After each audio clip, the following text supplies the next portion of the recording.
Damn it, I am so dumb. I didn't start the damn stream on, well, I started it, but I have to press go live.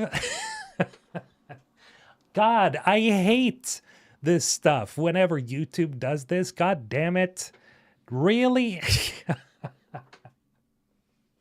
So it was open on Twitch the entire time. I don't think he has to link this main channel. Yeah, no, it's I screwed up. Sorry. Now I'm live on YouTube, so you guys can let me know. Is it streaming? Can you see me on YouTube now? Scornlock, welcome. Yeah, Reldy, Vadim, Fusia, there we go. And yeah, you're on Twitch as well. Thank you for letting me know, Rosa. Appreciate it. Always check. Yeah, I know, but the thing is, I don't have to do that on my main channel. I just have to start the stream and it starts sending. But for some reason, I have to actually literally click the red button up to the right that says go live. It's like, okay, that's, it's a precaution measure, which is pretty cool, but it's still like a little bit annoying. Anyway, I'm gonna repeat myself because I missed out on, because you guys didn't see that. I was talking about the fact that I haven't watched this showcase yet, the New Game Plus showcase, so we're gonna do that. We're gonna soft start this. I wonder what the big red button do. I know, but it's easy to miss. It's like this little square up here, and I was like, I don't usually have to do that, but hey, whatever.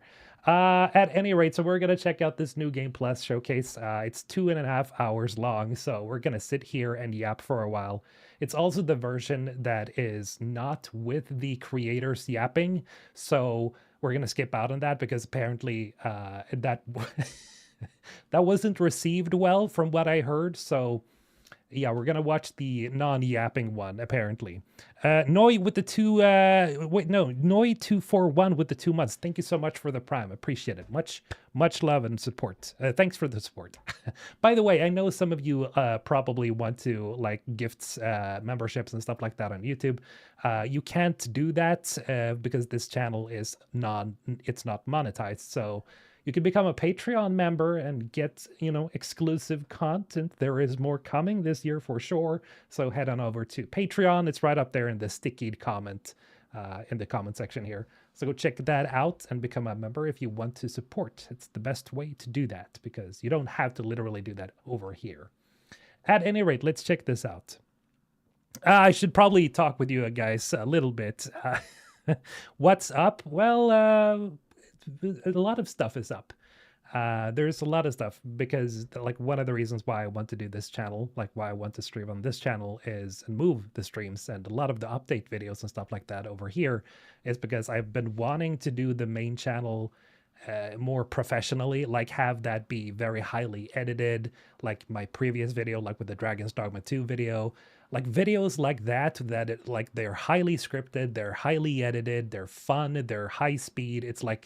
It's the type of videos that actually work. Like I've been doing a lot of analysis on my videos and it's like, oh, obviously, because of how the YouTube algorithm works and everything, it doesn't work when you're doing a mix of content like live streams as well as, update videos and face cam videos and green screen videos and roast videos. Like all of these things combined, they don't work for one single channel. You kind of have to keep to one type of content. So that's why I'm keeping to this type of content over here. So you guys who like this content get that here. And I'll do my best not to neglect this channel this time. And it's awesome. Just, it gives me the headspace and the peace of mind to know that I can actually have a channel where I can do this stuff and not feel like, oh, I'm like murdering my main channel because I want to upload this kind of stuff because, it's complicated. At any rate, that's what we're going to do on the main channel.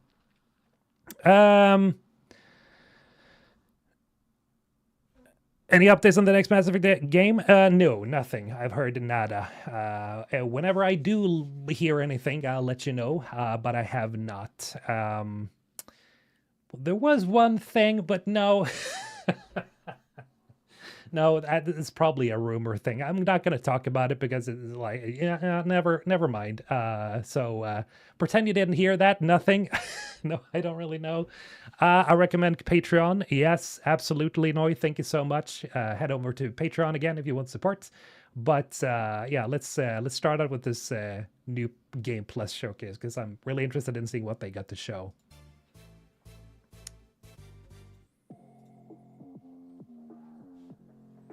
So first up, we have 3 awesome games. We have Blind Descent coming from Owlcat. We have Deep Dish Dungeon coming from Behold there they and Raw are. Fury, as well as an exclusive interview with the Don Walker creative director. That is so weird. I gotta say that right from the get-go. It's so strange seeing like 5 creators sit down and they're about to like present these games. I've never seen that before. That's so weird. Cool, but it's like, wait, what?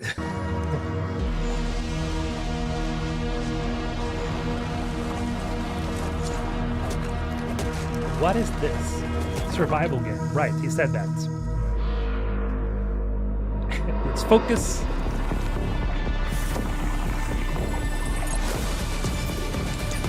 Kind of reminiscent of the Subnautica.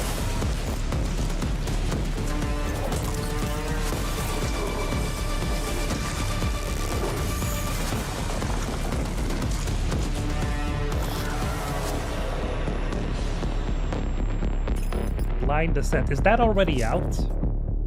No? Wishlist? More music? What? Was this Minecraft?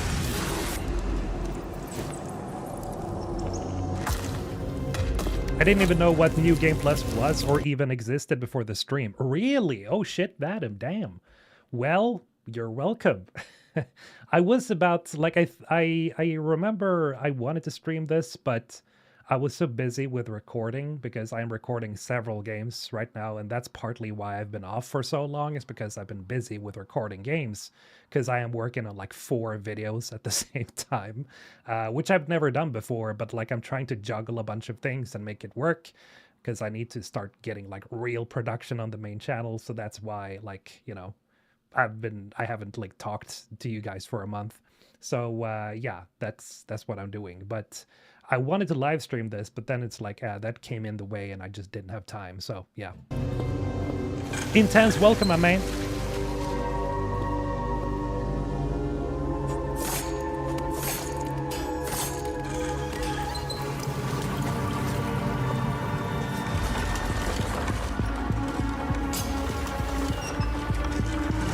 This is the European award show? No, this is the creator-led award show. By the way, let me know if the sound is too low or too loud, or if my voice is like overpowering, or if the game is overpowering.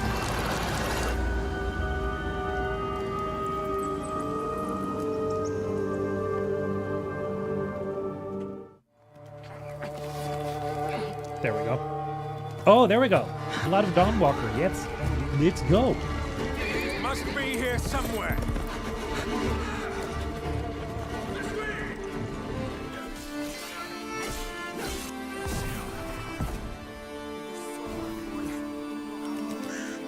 Yeah, I've seen basically everything with the Blood of the Dawn Walker. Is like God damn it! Why is it the Blood of Dawn Walker? I don't like that name. It doesn't come like, it doesn't slip easily, like between the words. It's like the Blood of the Dawn Walker, or Blood of the Dawn Walker, I think would be better. Blood of the Dawn Walker, but I don't know. Maybe there's probably a meaning behind why they go with the Blood of Dawn Walker. It just sounds, I don't know, doesn't sound correct. Actual kind of being in our IP. It's neither fully a vampire nor a human. It's something in between. What this means is basically that you show too high or you too low. Okay. You have underwent I lowered a the show a little transformation. bit. You used to be human. And now, during the nighttime, you do get all the powers and the difficulties of being a vampire. So you get the blood craving and so on. But during daytime, these powers are dormant and you still have to eat. You have all the weaknesses of a human, right? But also the perks of being human. One of the things that is... I really like that idea that you have to eat and keep and keep the main character fed, because there's like food down to the right on the other corner. But then at night you need to feed him blood. I really like that because if you don't, there's going to be a sacrifice. I really like that because you have to really think it through. Like, what are you gonna like do tactically speaking? Unique to humans in our IP is being able to use magic, so casting spells. The Dawnwalkers are not very commonplace in that IP. They are very, very rare, rarer than vampires. So you as a Dawnwalker are kind of special in this regard. Oh, so maybe it is the I see. So there's not many Dawnwalkers, which means that it's probably only him that is a Dawnwalker. So I'm guessing that the main character, forget his name, but he's maybe the only Dawnwalker then. So the blood of Dawnwalker is essentially a play on the title of who he is, I'm guessing.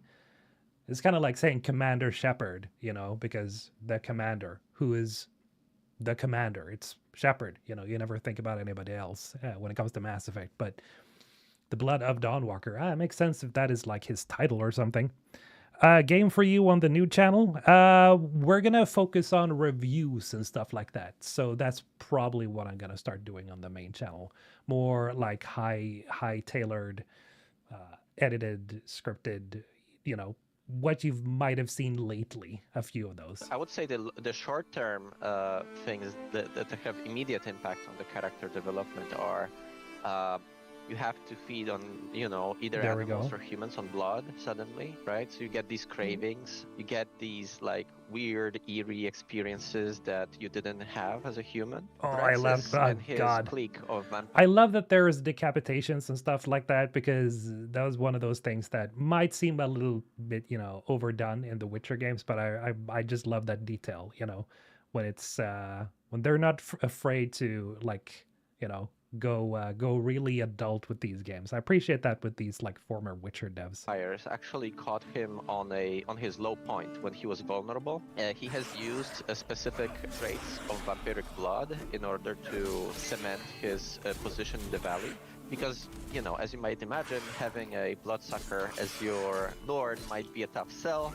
However, if the alternative is getting sick and, dying in thousands, actually it doesn't sound as such a horrible thing. He tries to kind of distort their religious beliefs in order to install himself as a savior of the valley. We do explore this in the game, so you might see, like, for example, statues erected to Brensis, new iconography shown in the local cathedral, for example, and in the castle and so on. There is this whole cult of personality he builds around himself.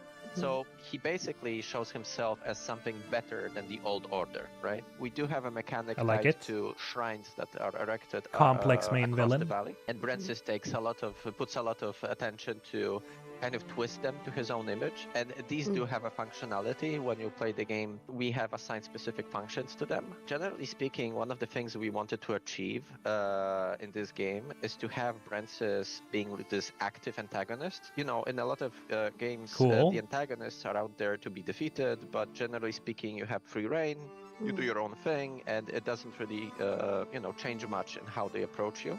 In this game, what we wanted to do is to have Brensis react to your actions as you, complete different activities throughout the valley, as you maybe undermine his operations and so on. It's kind of like his seal of approval.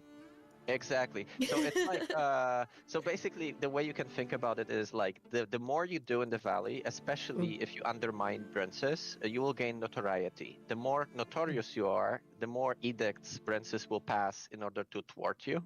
So for example, you might send out more soldiers. It gets progressively harder, essentially. Like he sends out more soldiers, and he's trying to make life really hard for the main character. I like that.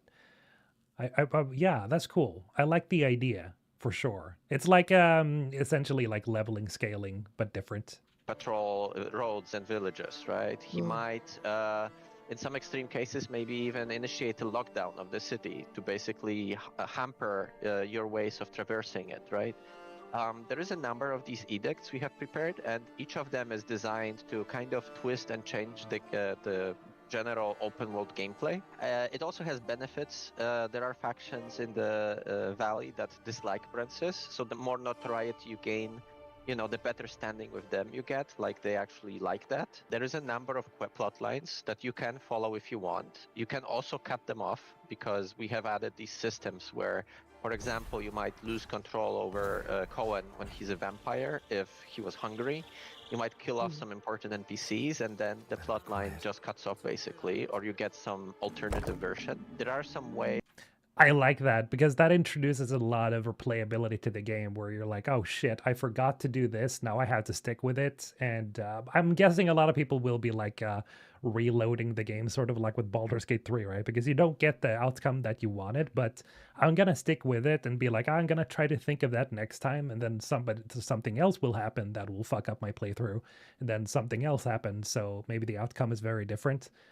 Look forward to that. Is to enter the castle in the open world. You can ignore these side plot lines. You can level up Cohen and decide to attack the castle on your own, right? Out of curiosity, is there romance in the game? Romance, yes, of course. We have romance options, yes. We didn't delve deep into like with whom yet. Okay. And, I'll leave that for the future. Really good. Really cool. However, yes, you can expect to build relationships with characters. Like I said, there is like one main goal, very varying ways to get to it. These different ways that you pick will impact, what happens with Veil Sangora in the end. And it's all up to you. And I think I really recommend experimenting with this stuff and having fun with it. Right. And then there's the full interview you could watch as well. Not going to do that here. I'm just going to watch the showcase here because it's already like 2.5 hours. But I'm looking forward to Blood of Dawnwalker, man. I'm probably going to do like more detailed videos on that on the main channel where I like explore some of the details and stuff like that, go really in depth because that's what I kind of want to do there. Over on this channel, though, however, I'm probably going to talk about any news we get, like gameplay stuff and things like that. So essentially, if you want to get an idea of the stuff I want to do here, it's essentially just separating the content so you get the news and game updates over here. What do we have next? For the next section, we have 3, again, I'm going to have to not say incredible games every single time, but we have Prologue, Go Way Back from PlayerUnknown, Beautiful Light from Deep Worlds, and Project Shadowglass from Starhelm Studios. Okay.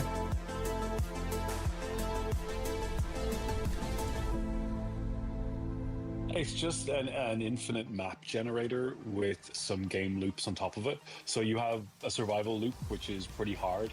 Get to the weather tower, we give you a map and a compass and not much else. Some basic survival mechanics, and it's a game against yourself more than anything else. And I'm not against survival games. Then we also have just objective survive, which is just see how long you can last in the world. Hopefully they'll have an honor mode. Oh yeah. For those that just like a hike. The differentiator, or the thing that makes a difference, is that we can generate essentially infinite maps of 8x8 scale. Like we have a map editor in the game and stuff like that, but we want to be able to give you the ability to give a deep link to someone. So I can just send you like a HTTP link that starts up the game, loads a map and a seed, and I can share stuff I've built with you with just a link, right? So it's kind of, Go Way Back is just, it's a technological experiment or proving some technology we've developed. It's no longer an experiment, it's in production, so it works.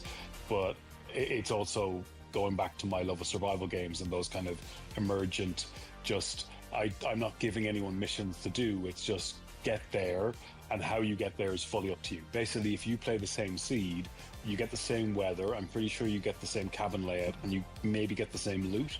So you and 4 friends could technically race to the weather tower and see who gets there first, because you have the same conditions. And while we don't have multiplayer yet, you have this kind of asynchronous multiplayer that, as long as you can share the seed with people. And I thought, wouldn't that be a cool thing for events where you have 16 streamers and see how long they can survive in objective survive mode, right? Or see who can race to the weather tower quickest, or we can set up the weather just to get progressively colder and see who lasts the longest. So it's just a basic survival game. One of the higher points on the map. It's generally the other side of the map. We do have prompts now that tell you what to do in the world. But yeah, there's some simple survival mechanics. Keep yourself warm, keep yourself dry, light fires, board up windows, keep your body in a good temperature, get across the map. And we don't tell you where you are on the map, except when you find a new map in the world and it updates your position, you're left for basic navigation. It's kind of set in the 80s, so you don't have digital GPS, stuff like that. I want to make sure that the worlds we're generating have enough depth that when we add story and mission and quest-based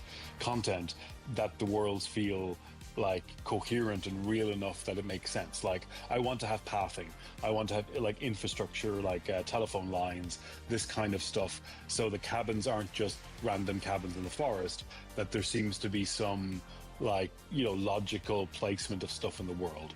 And once we have those in, then we can more easily go, well, okay, you need to connect all the substations to bring power to the weather tower so you can get a message or go and do various things. Right now there's a bunch of cabins and there's survival mechanics, but we want to add a lot more depth to the environment. Preface is a tech demo. That I always said I wanted to release a free tech demo of the engine we're building, and that's what Preface is. And the kind of poetic thing is that my last game will be Preface, because it'll just be a visualization of what's possible with our engine at that time. And it's more like Minecraft Survival, that it's an example of what you can do with the engine, and it'll be open source and free for everyone, so you can do whatever you want. So having this kind of digital space, like an internet in 3D, I don't see anyone working towards that. I see small bubbles, but I don't see anyone really trying to do Earth-scale terrain with millions of people.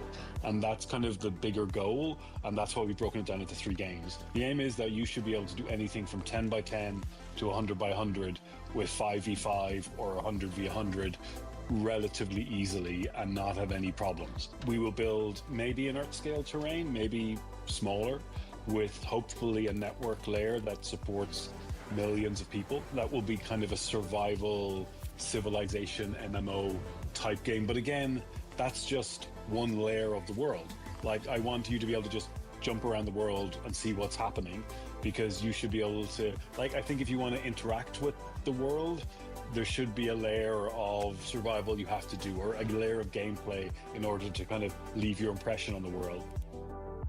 Interesting. Again, not the biggest survival player, but I do play them. Quebec Charlie to Quebec Romeo Foxtrot.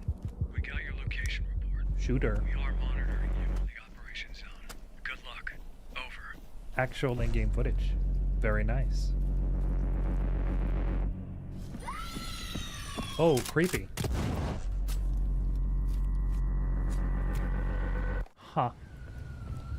It's like Silent Hill F, you know, with the flowers.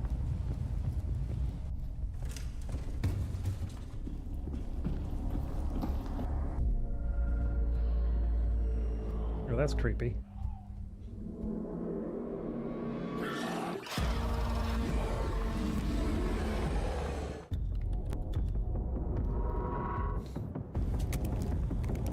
This almost seems like Stalker.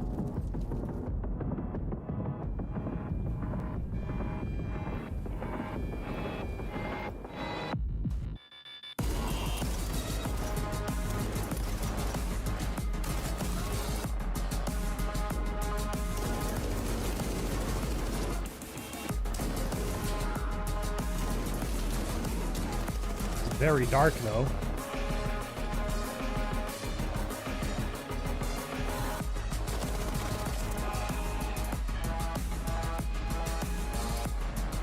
Oh, you can play as the monsters. Really cool.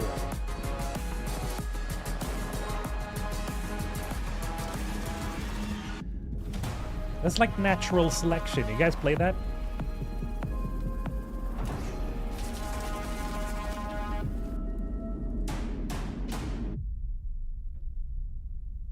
Enter, secure, extract. So, NCP? Kind of. In a world where pixels were once only 2D, now Yo, that's they're trippy. 3D. Oh, I'm just with you. I'm Dominic John, the dev behind Project Shadowglass, a 3D pixelated RPG that's a love letter to classic immersive sims like Thief and System Shock. This video is a series of prototype rooms that I've been working on some of the core systems in. No art, no assets will be generated by AI. This is all human-made, hand-placed, made by me and artists like me because we love what we do.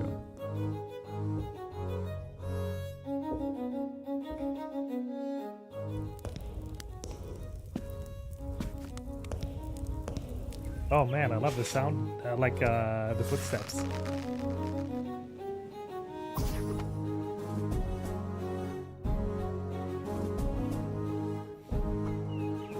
It's kind of weird to look at though. If you have headphones, I would highly suggest wearing them. All the audio in Project Shadowglass is going to be 3D, and not just 3D, but simulated. The music emanating from this orb is going into the left ear and the right ear, but as I change the size of the space, you can hear the character of the sounds change. Yeah, that's cool. I like that. What the fuck?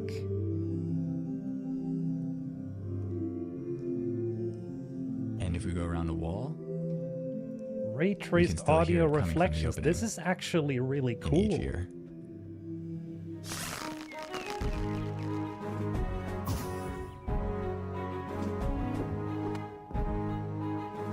I'm more fascinated by the audio, really.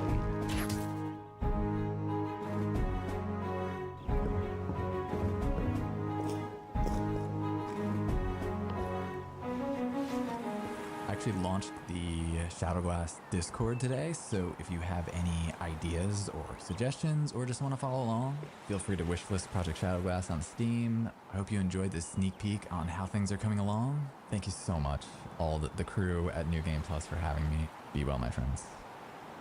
Very interesting. Very interesting. I really like the audio showcase there.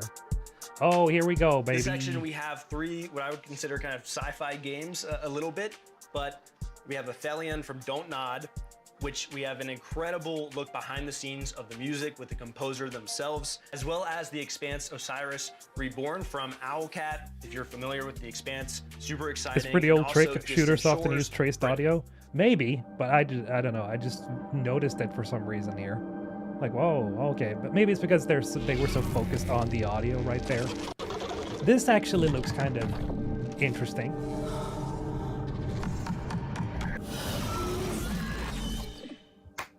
My name is Amin Bouafa. I'm a film music composer, and I am the composer for Aphelion, the video game.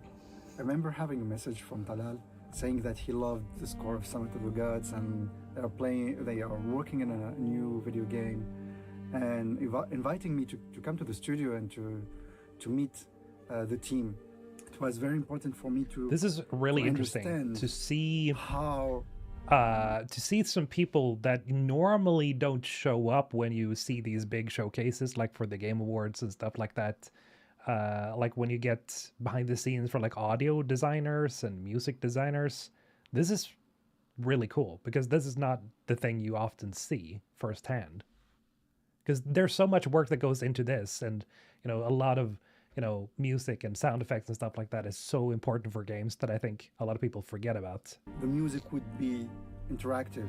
So how to compose, how to write music that would be interactive with models, with stems, with separating the different elements, and at the same time, how could the music, how the structure of the music would be an evolving structure. It was very important for me first to have the story of Ariane and Thomas, like that the log line is the story, both of them. So there is a theme that conveys this emotional relationship between them. And then the frozen aspect of the music. I mean, for me, it was very important first to feel the cold in the music, to feel the wind, to feel the ice. Cool. Yeah. It's an instrument that had been invented by the Bachet brothers in the mid-20th century.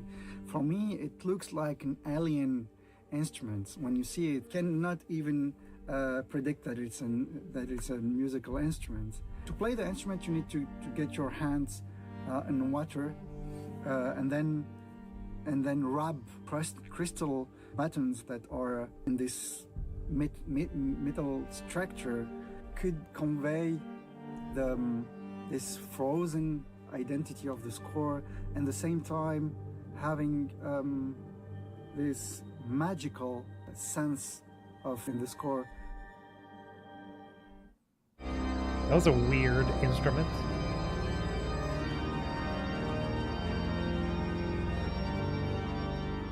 There is a sacred feeling also to this planet. It's a huge planet, but I wanted to get this huge instrument and that it could also play very soft. The organ has a lot of sounds. It could be very soft, it could be very aggressive, it could be large, it could be intimate. For me, it's the planet. The planet could be very welcoming and suddenly very, how to say, very dangerous and very sacred at the same time. So I thought that the organ could give this majestuous feeling to the score.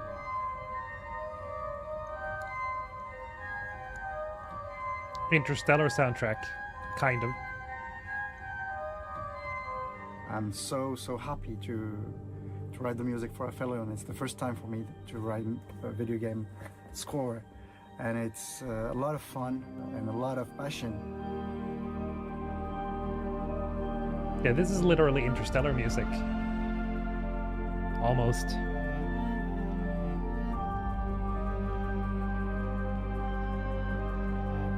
Music will definitely do a lot for this game. We'll have to see how the game actually feels. But yeah, the music is pretty good. There we go. The expands, baby.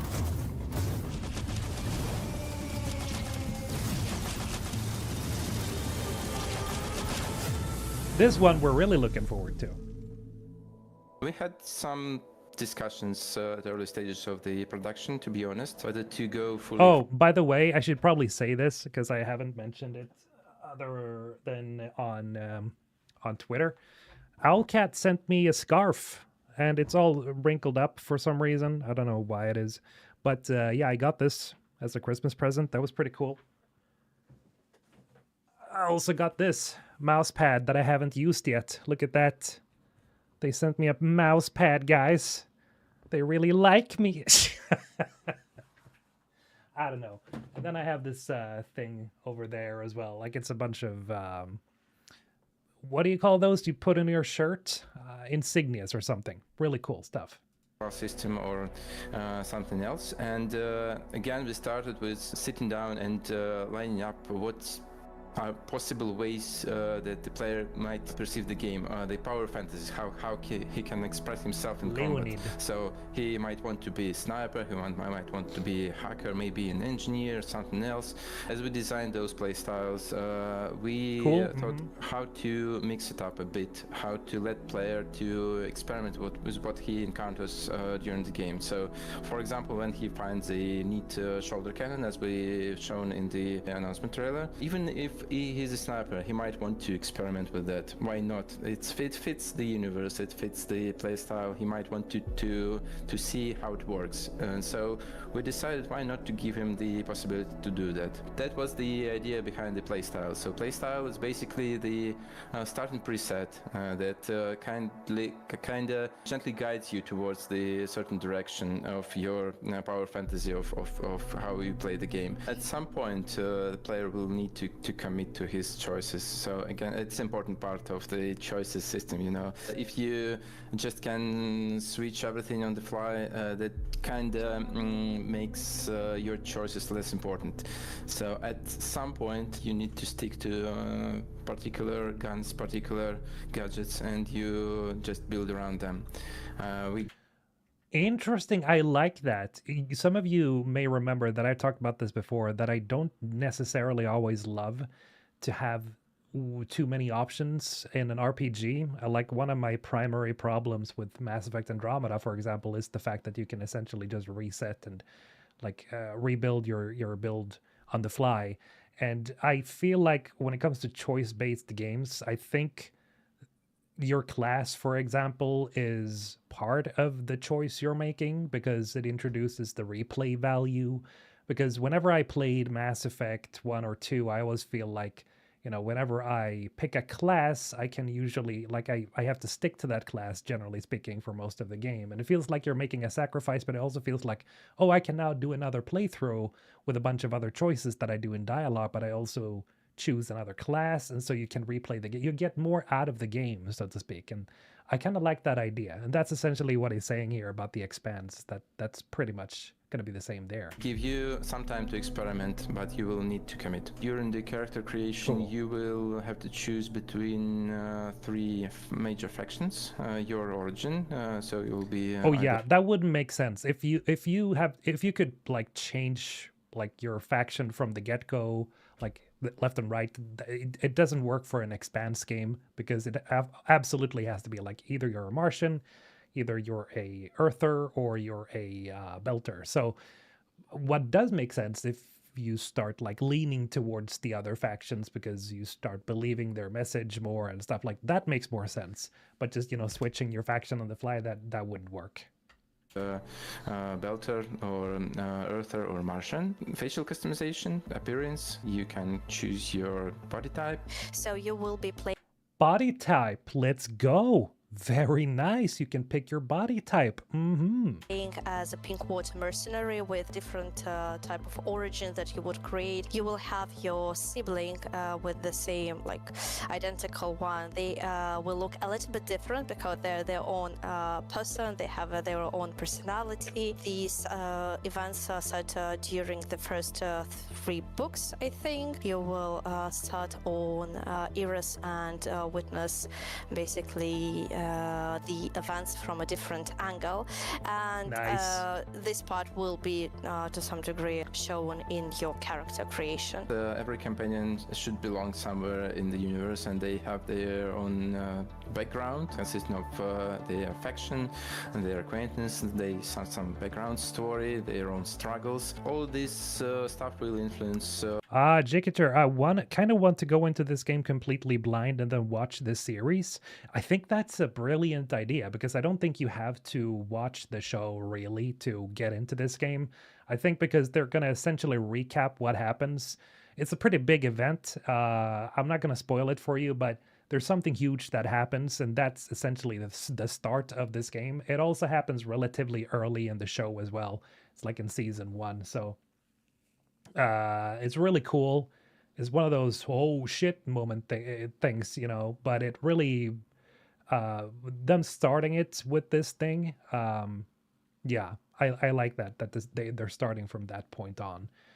So I definitely think you could check out the show afterwards. Even that's pretty funny that I actually recommend you do that because it seems like it's gonna be just from a different angle. So the show is just gonna be extra expansed if you become a fan of the game.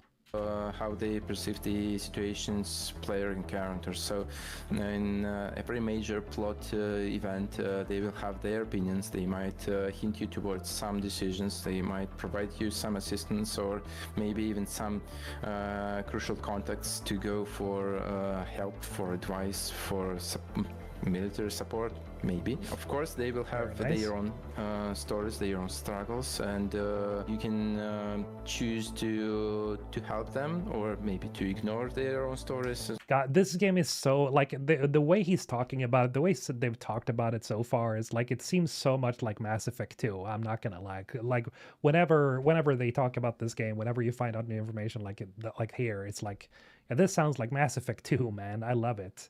Because it seems like very focused on your companions as well. God, I can't wait to meet that blue girl right there, or blue girl. I mean, blue-eyed blonde girl. Totally depending on how you want to be invested in the other this two in the particular background as campaign. well. The choices you make for those companions also will matter in long term. Yep, some of them will have romances, and you can see on our background companions. What a tease. Yeah, let's go. I'm probably gonna romance them in that order that they appear. So yeah, 1, 2, 3. Yeah, that's how that's gonna go. I don't say who is going to have romance, but there will definitely be romance in our game. I'm betting that all of them. They just don't want to say all of them because they might have to cut some. Who knows? Because that's how game development works. It's a small crew on the small ship. You know, the expanse. It's a universe where everyone flies in very tight spaces for a very long time. Yeah. So there is a dynamics in the crew as well.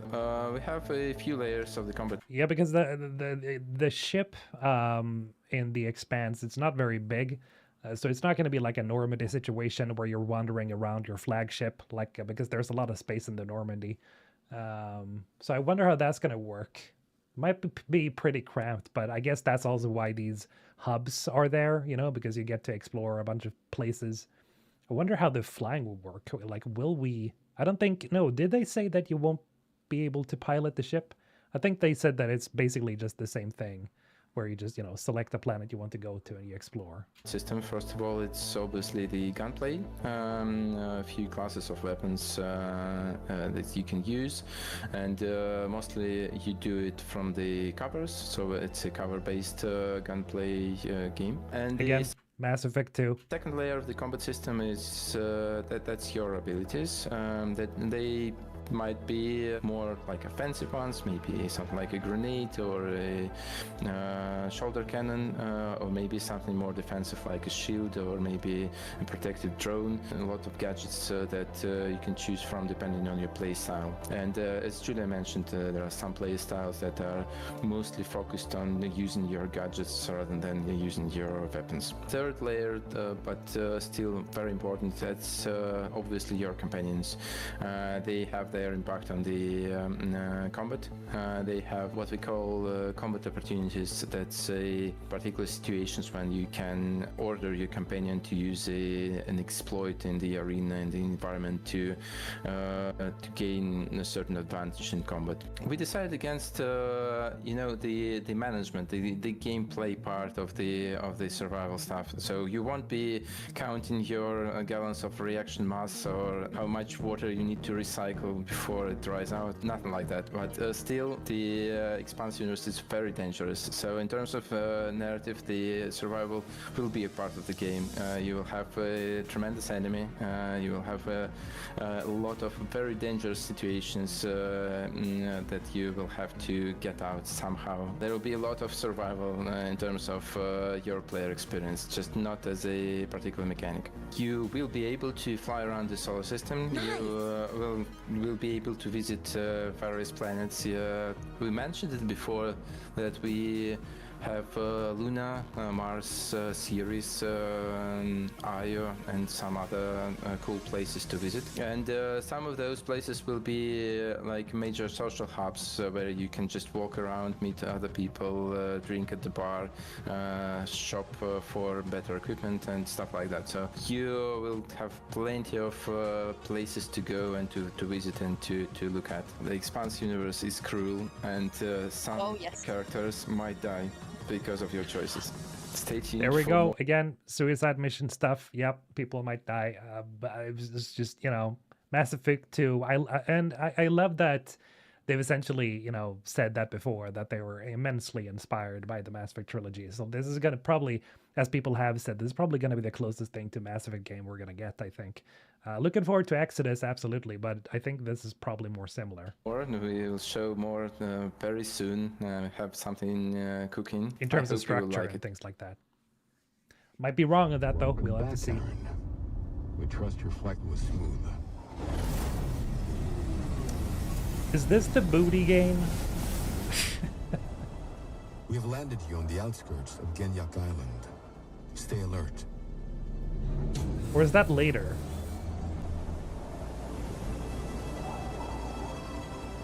Hey, Aaron, it's Thomas. You know, your brother. This is definitely something else. Here, but you never did. Look, bygones be bygones. Just find me in the West Zone. I'll be waiting. Oh, what? Huh?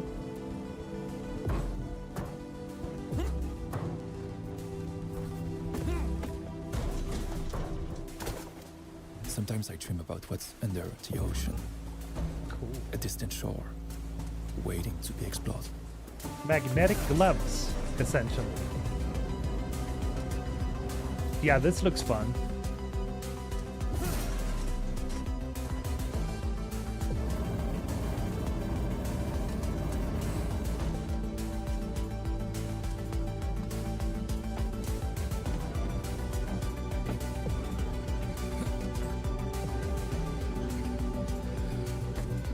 Portal with parkour. As hello, recently discovered your channel after playing Mass Effect 1 and 2 for the first time. Would you say it's easy to get 7,600 plus war assets if I do all the side quests in ME3? Dude, I barely remember. It's been a while since I played Mass Effect 3 and since I actually tried to get as much as possible. Did you see my... Because I do think I have a guide on the main channel that's like how to get the perfect ending.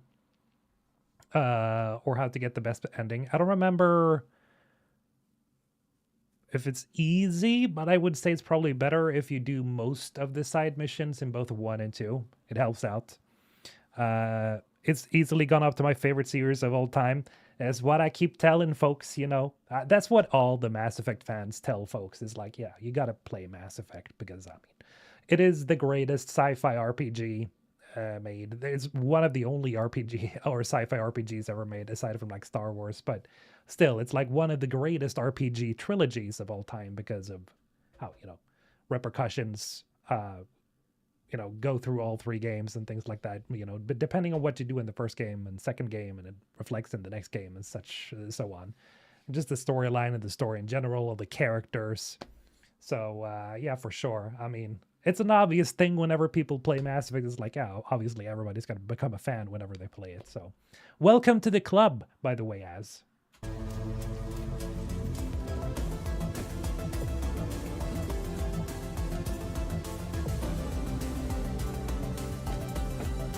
I'm liking this.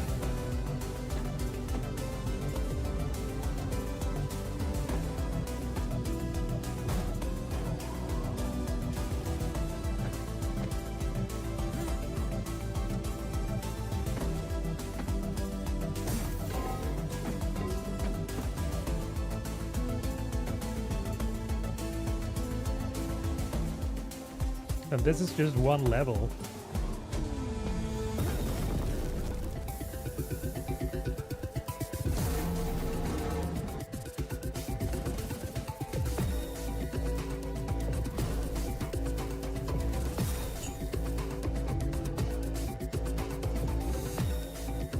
So it's basically just a puzzle game.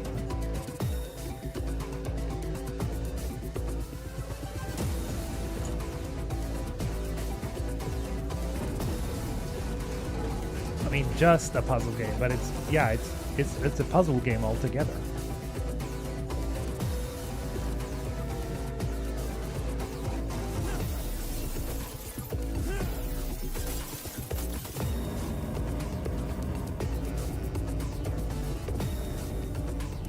Yeah, I'll play the shit out of this.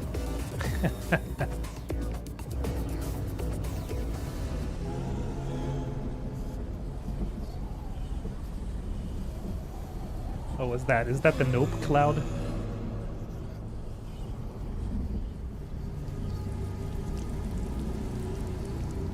Oh yeah, that's the Nope cloud.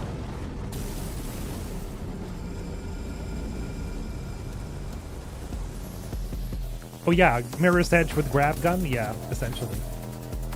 Oh, it's not just a puzzle game. I see. Or, well... he's fighting a turret, so...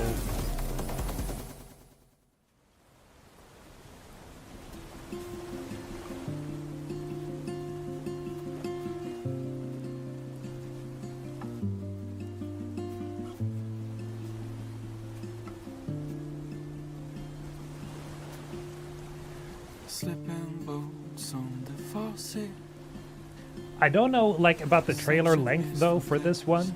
It's almost a little bit too long. I don't want to, like, see too much. Do you think the next Mass Effect will be a success? I hope it does with the amount of time they're spending on it. I mean, every Mass Effect fan would say yes. I mean, I hope that it is, but...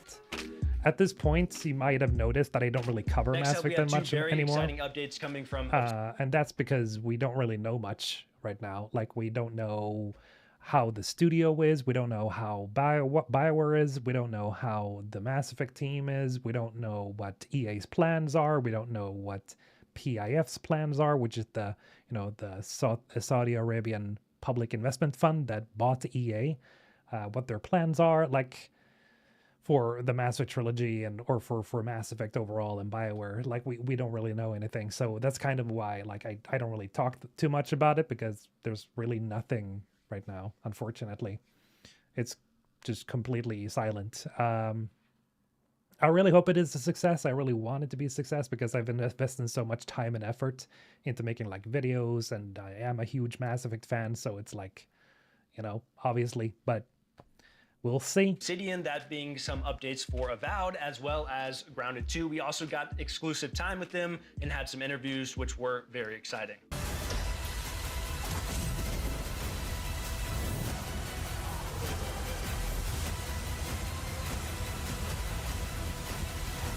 Avowed is a Obsidian first-person action RPG set in the world of Pillars of Eternity, where the player plays as an envoy sent by the Emperor of Adir to the Living Lands to investigate. I haven't played Avowed yet. Maybe I should.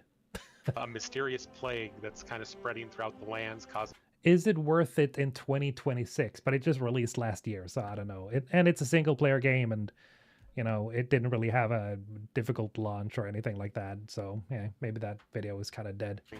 Chaos, and you play as the envoy trying to figure out what's kind of going on down there. Do things that affect it in positive ways, negative ways, or in between type of ways, you know, with that type of choice and consequence. In terms of, you know, the post-launch things we've been supporting on it, you know, like we've gotten a bunch of abilities added to the Ranger and Fighter trees to kind of more fill it out comparatively to the wizard tree. Aspects about it that are like arachnophobia mode, that was like a big community requested feature. So they really like Avowed? Changes to yeah, I've heard people were like not there, completely sold on it. Gear improvements, and as well as bug fixes and crash fixes. And you can play now as the different species. Yeah, we've added different species. The Amauin, Orlins, and Dwarves are now playable.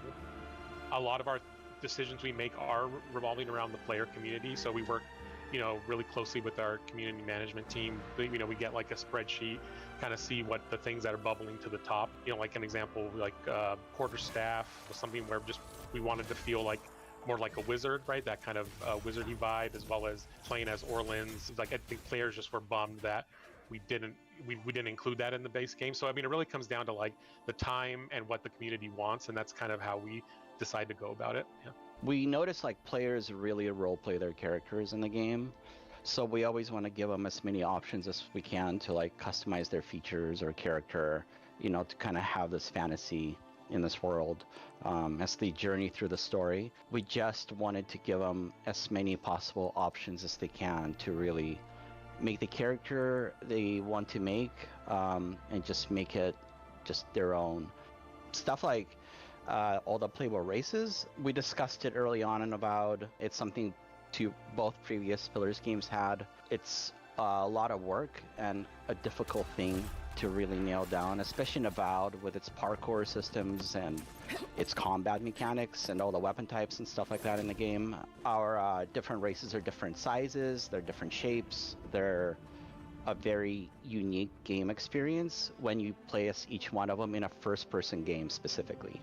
Mm-hmm. So it was something like new to wrangle for Avowed. We had no time to finish it as we're making Avowed, and now we can give it to the players, so it's a more rounded experience compared to the original Pillars game. It's kind of unfortunate that he said that they didn't have time to get a feature into the game, which is like, that happens a lot, of course, with a lot of studios. But it's like, oh, okay, so they were planning on the game to be more or like different, or it wasn't fully fleshed out. As it sounds like they're saying that it's not exactly what they wanted it to be when it released. That's unfortunate.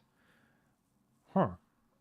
It should be a whole new way to play the game. If you pick an Orlin or an Amawa, it makes you feel completely different in the world, especially if you use third person or first person. It changes it again, how you feel and present in this game. So it's pretty awesome that we can finally bring that. New Game Plus allows the player to bring over all their abilities, all their equipable gear. It does reset it back to level 1, so it's not like you're just outright OP basically, but you know, you'll have the end game gear with all its like enchants to be able to just start the new game, as well as we have like modifiers on enemies that kind of, you know, either make them more resistant to some of the elemental types, or, you know, modifiers that make them more resistant to being stun locked or hit reacted. And that kind of gets sprinkled in kind of somewhat randomly throughout that New Game Plus experience to kind of get that added challenge, but also let the player still feel somewhat like they're accumulating their abilities over the course of multiple playthroughs. So. We notice players like to take photos of their envoys, but it's very difficult in the game. You have to get the camera just right to get a certain distance from the character, or capture the shot in a conversation when you see your character. So this allows you to really get into it and capture some awesome shots or some scary shots, depending which way you're going. We're super excited to announce that Avowed's finally going to come out to PS5. Pre-orders are going to be live today.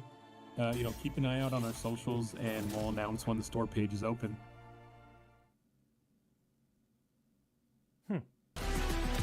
Interesting. Again, I haven't played Avowed, so I wouldn't know.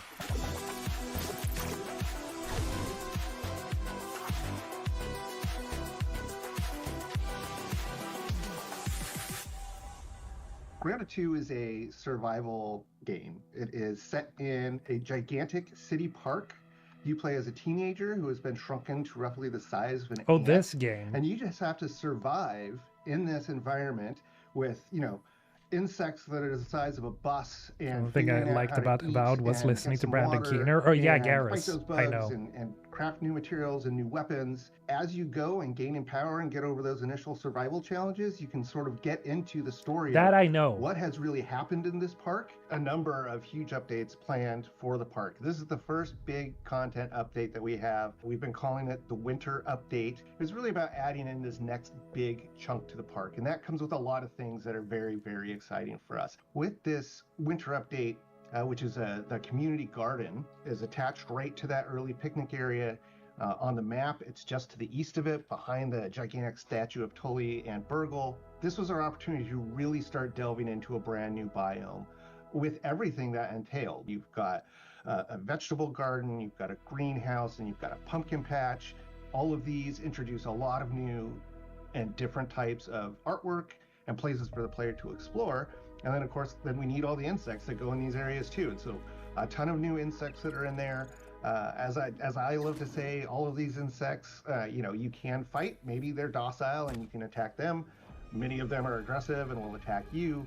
And regardless, you fight Honey, them, I learn Shrunk their the Kids. tactics, and then eventually turn them into fashionable That movie attire freaked me and out new as a weapons. kid. Going to a new biome, a new area in the park allows us to fully lean into what makes the park unique from the backyard. And for us, that means that mixture of really organic structures as well as that man-made touch, that this was designed by humans at human level. Wasps are coming back, which are a lot of fun to fight, but can be kind of annoying. Again, this is a survival game, so so excited about those things coming back. Black ants are also coming back too, and like with both of those, you get sets of armor and different weapons that you can craft after you've defeated these creatures. We're more excited about the new creatures that are coming in the garden update though. So we developed a brand new creature in the cricket. The cricket is pretty big. Again, this is the size of a large bus probably. It has some very unique attack combinations that are a lot of fun.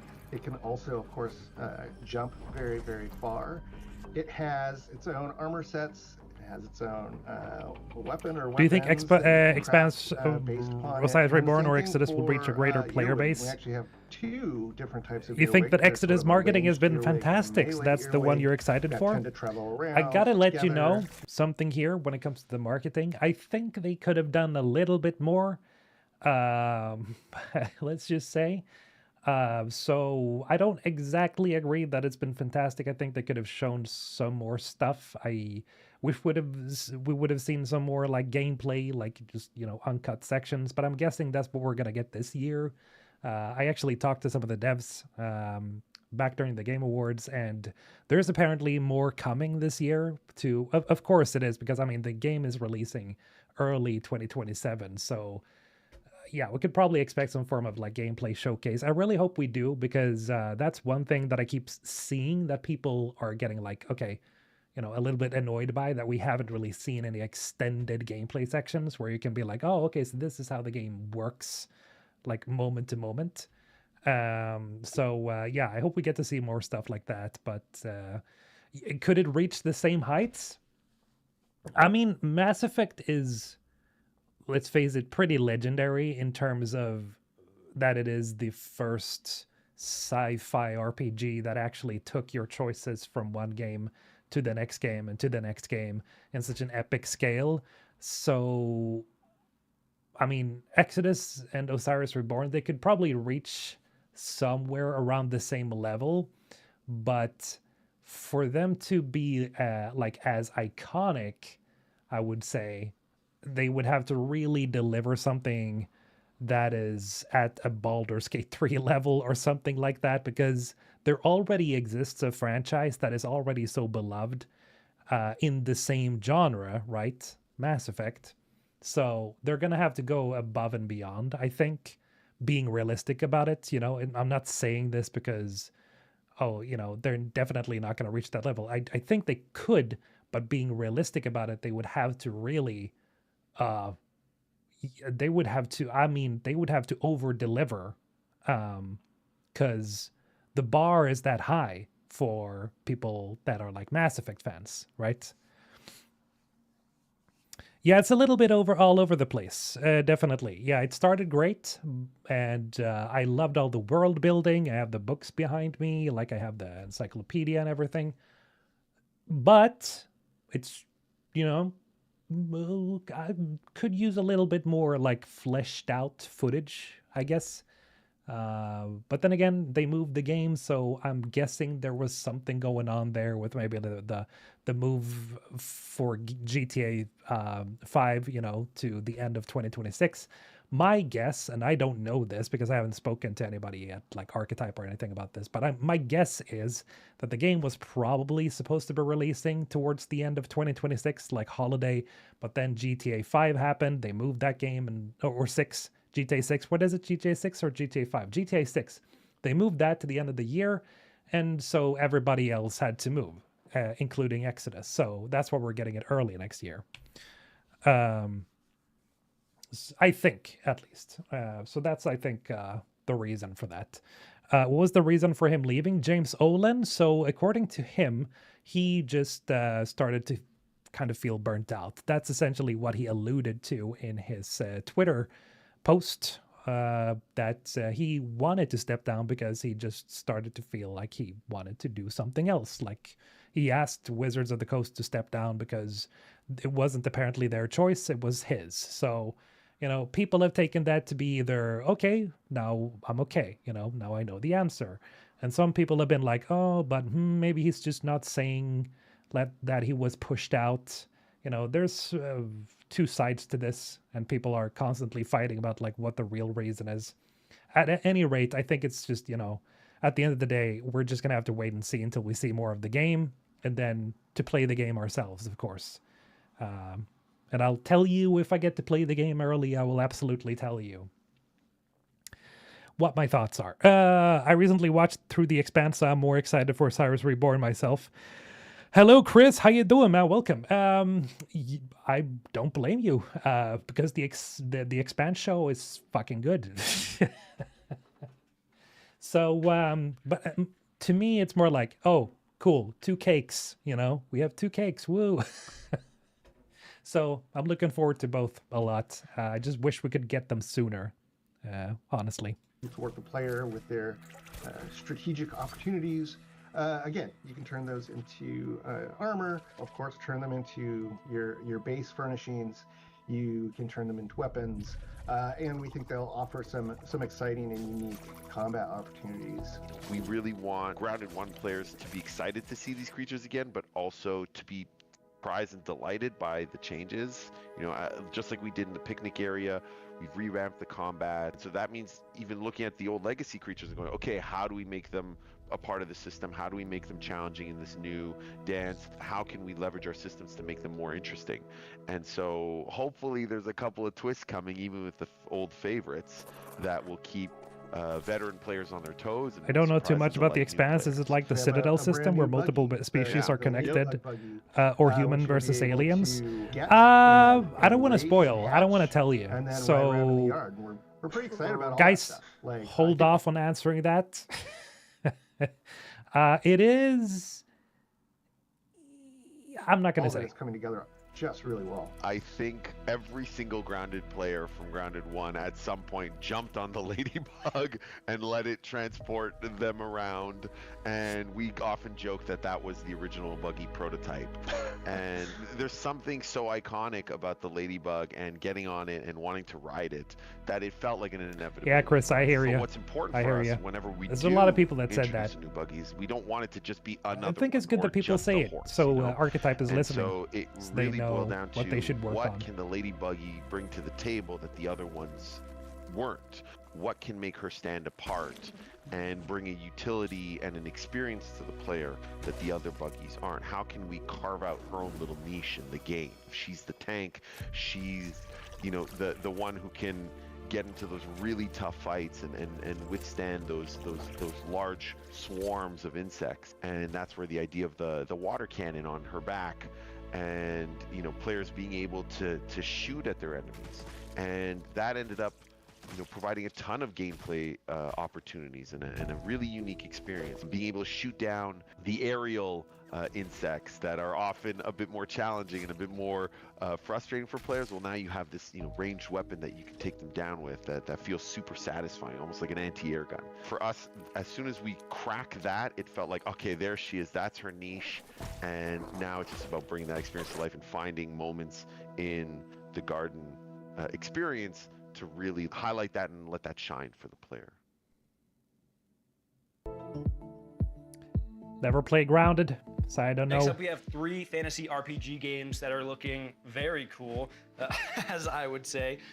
This is going to be Outward 2 from Nine Dot Studio, a follow-up to their other survival game, Outward, obviously. We have Varen's Call by Titan Rock, and then we also have Dragon Twin by Draconic Interactive.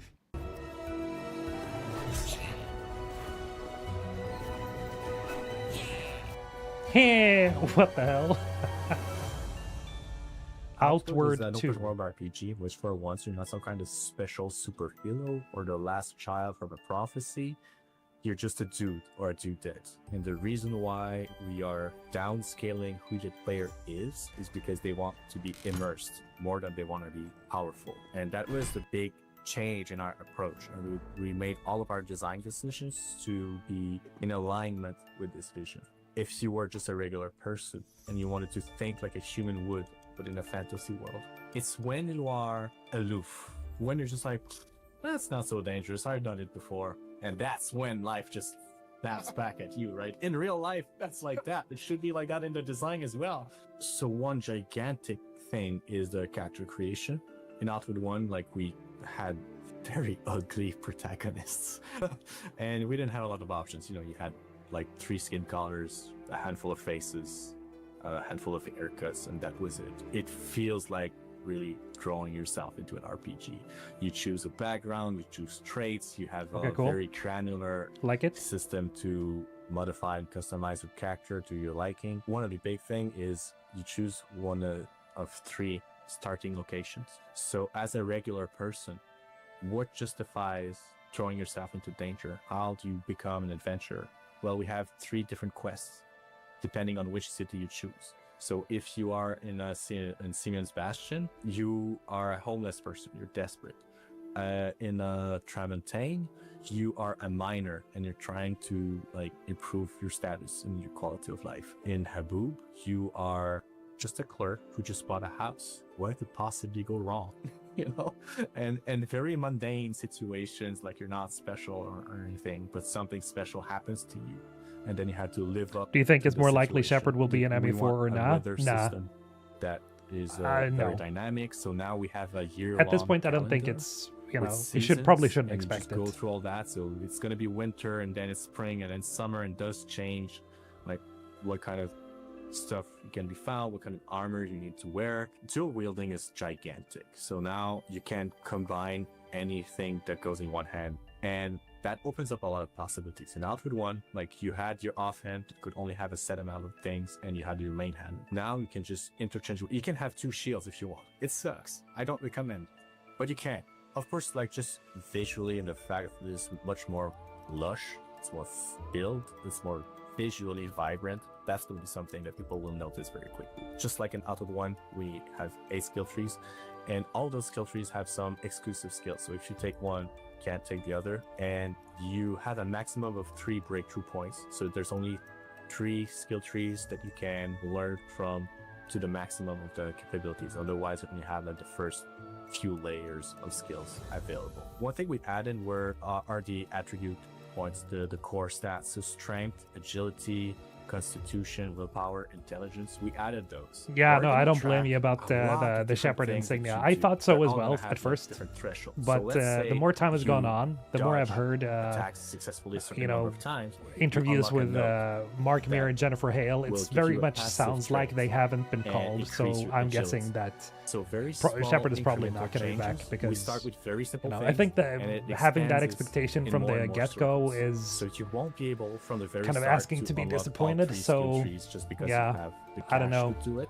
I guess You I'm just will kind have of to have a little bit low when it comes to experience. Master You will because need I'm to not, practice I'm not the sure life about of danger anything and RI anymore when it comes to be able to that understand, franchise. like get to the next level of the skill trees. Other than that, well, I think it's Still love important it, to note that but I'm all like, 4 regions are new regions, so it's really just completely new environment to explore.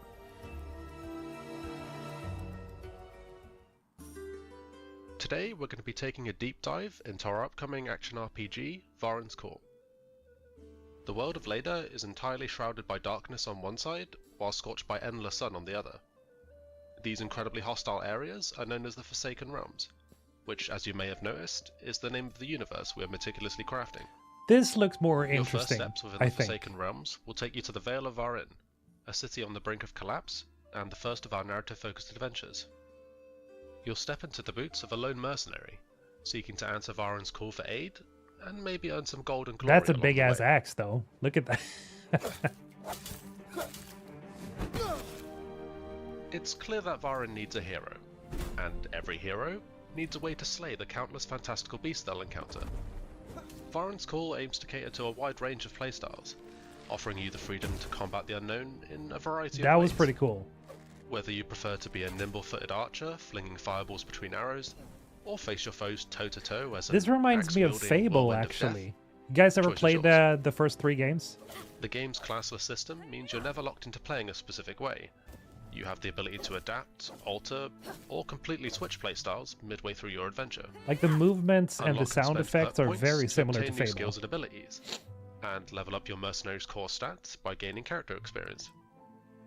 Hidden chests throughout the world will reward you with a range of weapons, armor, and unique trinkets, some providing unique effects to help you gain an edge in your next combat encounter. The local hamlet of South Vale acts as a hub, a safe space that provides various amenities for you to further develop your character. Use the forge to upgrade the weapons and armor you find throughout the world, and the dismantling bench to deconstruct items for materials. The spellcrafting table can be used to increase the power of your magic.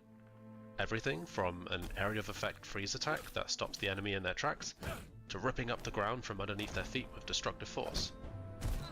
Use the Nice. trap making bench to upgrade and unlock new traps and gadgets. A nice complement to your arsenal, allowing you the opportunity to catch your enemies off guard. And finally, the alchemy cauldron. This can be used to custom brew a multitude of mixtures, from replenishing health and restoring stamina to curing yourself of nasty status effects. These concoctions are sure to aid you on your journey. Okay, great. So you've equipped that shiny new helmet, purchased Oh my that God. slightly overpriced magic spell you always What had was your that eyes on, monstrosity? and God upgraded that damn new it. polybuster barrel to the volatile variant that has even more boom. You're ready to get back into the fight, but maybe you want a change of pace. I love it when developers just fuck around when it comes to the character creator, just to show like what a amorphous weirdo you can create. Yes, you're supposed to be the hero and save the city, but heroes need breaks too. Besides, there's a whole world to explore, and quirky characters from all walks of life need your help with their problems. Then Of you've course. come about the job. You might find yourself involved in a murder mystery, helping a local peacekeeper catch the criminal behind the death of her beloved friend. Or Maybe We'll always you're have the on a trilogy, mission right? Yeah. to rid Varin of the Gnomi scourge that plagues the Looking city. forward to it, absolutely. All because a But, crazy yeah. guy in an outhouse. Should always be thankful you for a what we hero? have. I know the truth! Maybe we should stick to the main task at hand after all. Varin's Call is soon to release on PC with full controller support, with the aim of releasing on consoles at a later date. Our game is inspired by classics like Fable and The I Elder knew Scrolls. it! Fable, so if this let's sounds like go. your kind of adventure, consider heading over to Steam and adding it to your wishlist to stay up to date with us. Until then, we'll see you mercenaries soon. Varin's Call. Yeah, I'm gonna wishlist this actually right away. Now that I think about it. Where is it? No, I'm not doing that to sell the game or anything. I actually thought that looked pretty interesting, so I'm gonna do that. Varin's Call. Where's my Steam? God damn it. No, not you. There we go. Varin's Call. Add to wish list. Let's go. Yeah, it looked pretty cool. Looked pretty cool. I'm a fan of the earlier Fable games, so for sure.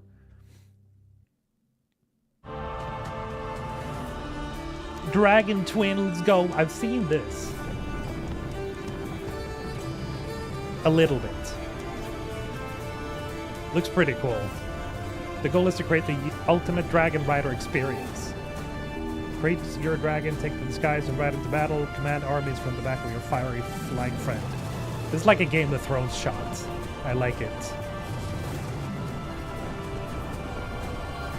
Yeah, this is badass. Focus at the stage is on the tech and systems needed to bring the concept to life at an unprecedented level of fidelity.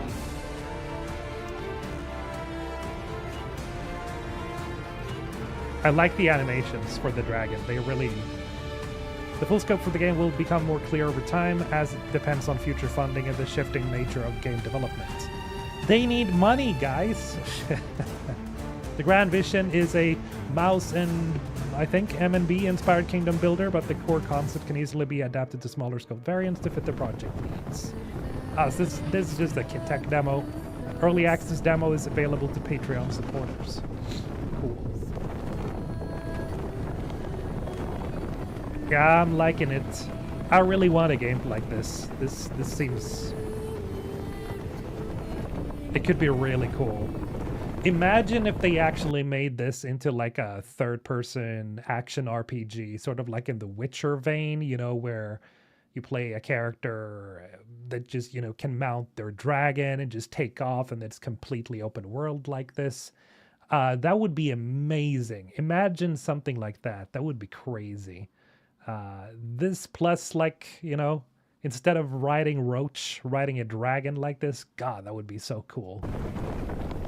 Yeah, they definitely need to do a game like this. If this, like, becomes a reality, that's kind of what I want to see.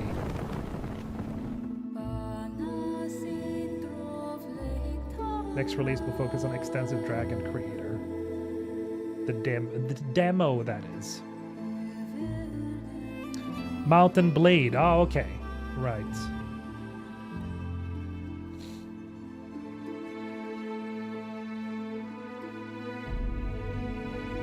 Isn't that a third-person action RPG, though? I haven't played it. Dragon Twin.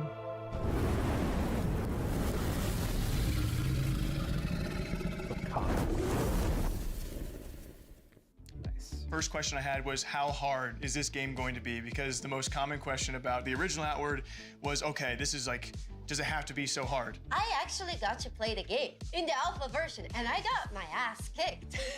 I'm glad. Deserved.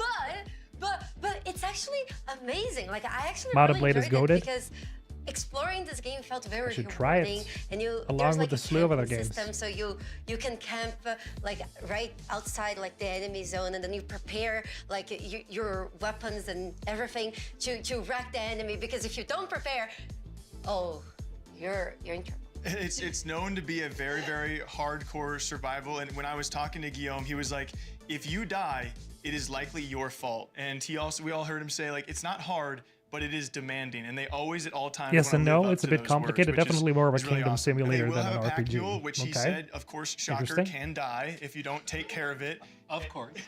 But it's, one of the big struggles was with inventory and spacing along other struggles that players had to really try and, play out this game. Like you were saying earlier, you can't dilly-dally in this game. You have to really know what you're going to do, and eventually you'll get a hang of things.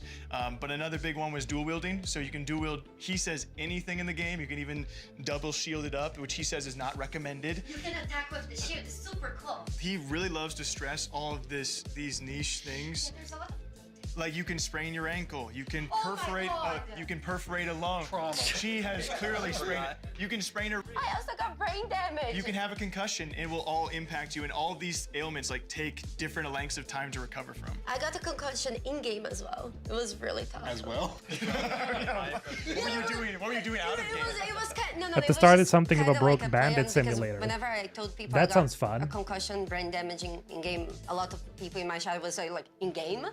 Sounds like the most hardcore of hardcore survivals. It was really fun, and you can also play with friends, and then things become a lot more bearable. They've showed the split screen. Yes, and it you looks can play awesome. split screen with your friends, and it's really nice. Especially because then, you get beaten up, and then your friends get beaten up. So, and then You know. can get digital concussions together. Yeah. Next up, we have Forsaken Realms, Baron's Call. We were all sitting here saying it looks It looks sick. Most importantly, controller support. I can play that one. I was trying to put my finger on what the vibe was, and at the very end of the trailer, they say inspired by games like Fable. They really struck an interesting vibe. It seems like it's got a lot of soul and heart in it. We've talked about music a lot today. I just want to say that was something I noticed right there. That flute, there's something about a flute. When a flute starts playing When the in a flute fantasy started- game, yeah, dude. When the flute started playing, he was like, "Oh my god, I'm ready to go to war." No, the game looks really nice. It looks very well detailed, and I can't wait to try it.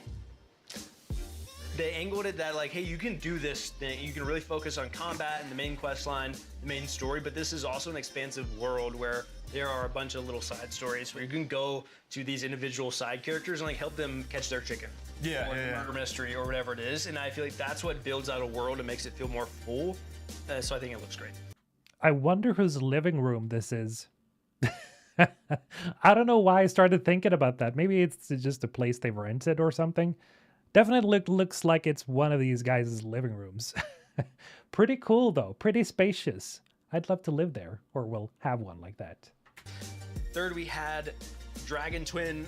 I don't even know if we're... Let's ride! Dude, you can make your own dragon. There's a correct decorator for your dragon. Did you see the neck customizer? I mean, Jake was like... To be fair, is very early in production. They're working on all these systems for Dragon Flight, and as they mentioned in the trailer, it's still a work in progress. They're finding the game and what it's going to be based on funding, Patreon support, things like that. But I mean, just imagining the vision of a kingdom builder where you're in command of dragons like Khaleesi, inject that into my veins. It's another one of those games I didn't know I needed or wanted, but Never even came across your I mind. agree, Wait yeah. a second. you see, and you're like, of course. Of course I need. Why hasn't that happened I in the can't game wait yet? to see how it progresses because it already looks amazing.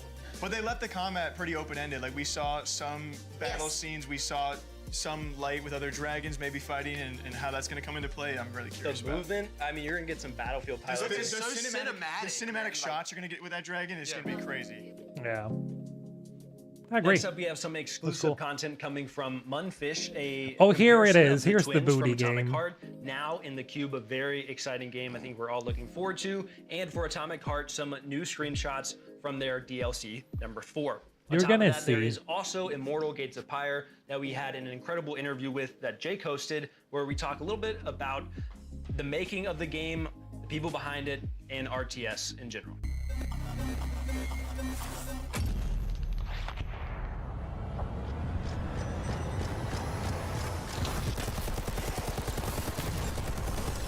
Oh, ballerina, here we go. Are you kidding me? Weren't they the bad guys?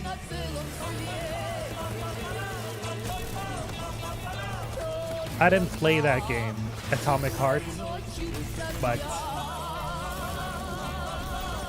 I saw some clip of you fighting them.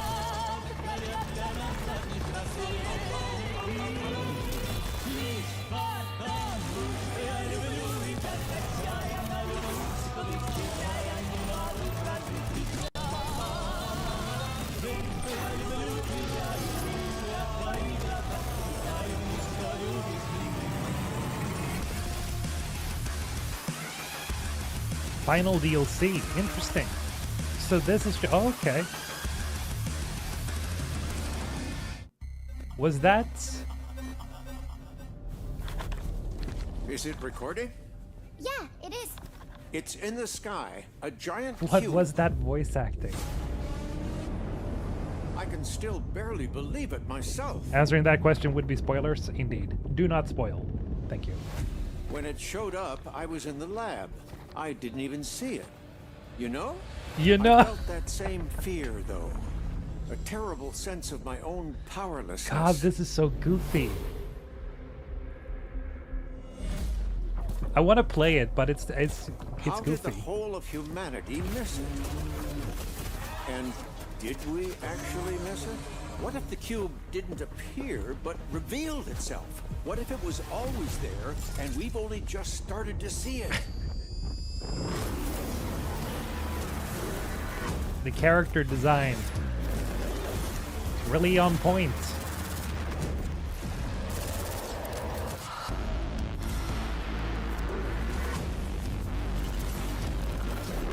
Crikey.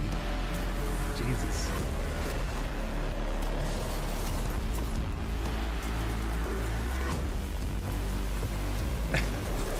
Sometimes it feels like I'm looking at the first Descendant. Jesus.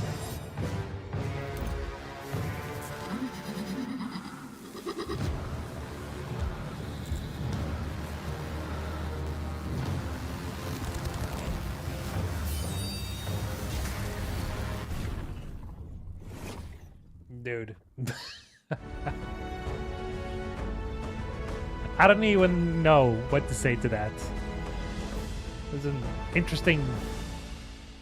So, Immortal Gates of Pyre is an attempt to modernize Interesting game. And make more accessible the RTS genre while simultaneously keeping all of the complexity and the opportunities for mastery that have made RTS so popular over the years. So it's I would refer to it as a Blizzard-style RTS, the fast action, big battles, very tactical, kind of very rapid-fire chess. We realized that RTS, in part because it was dominated by a few big players, never really went through the kind of indie transformational experimentation. Some of the companies that tried to do so did so by stripping away features or losing some of the things that really made RTS great. In the early days, we surveyed a lot of players in both MOBA and RTS communities, and found that they really loved the games fantasy of itself, commanding though, an lots of RTS, gooner baits. At the end of the day, if you were to strip it all away, is just I bet. you're commanding an You army. know, and I other haven't guys played it. commanding Maybe an it's army super in real fun. time, Yeah. right.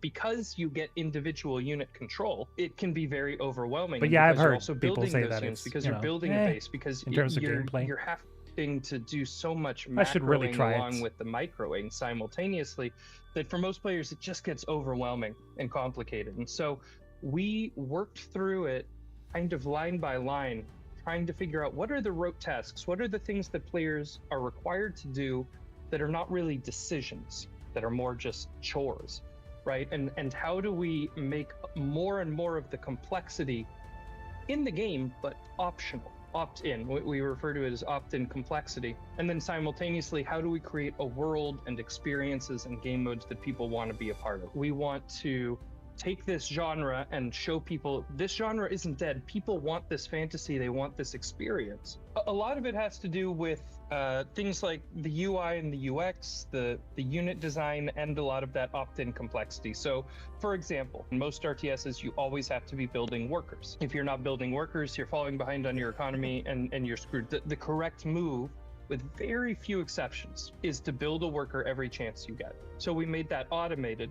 but have a toggle. If you want it turned off, you can. So if you're trying to do a specific timing attack, you can, but we took that complexity away. One of the other things is how in MOBAs you have a unified command card, right? All of the abilities and castable abilities on your hero are easy to reach. You can hit all of those buttons very quickly on one hand. We redesigned the UI UX to be the same way. So you can select your whole army with one button by default, and then all of the abilities, castable abilities of your army are also on that one unified command card. One of the things that people often tell us is that when they watch our game, it looks like an RTS, but when they play it, it almost plays more like a MOBA in terms of how they're commanding their army. Our early idea was if we bring the top, 10 modders within generally the strategy gaming space, if we bring them all together and we say, if we were to come together and build a game that truly is the next generation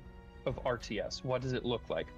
And that's what we set out to do. The 1v1 or So they 2v2 hired a bunch of modders to bring this game to life? To a StarCraft or a StarCraft 2.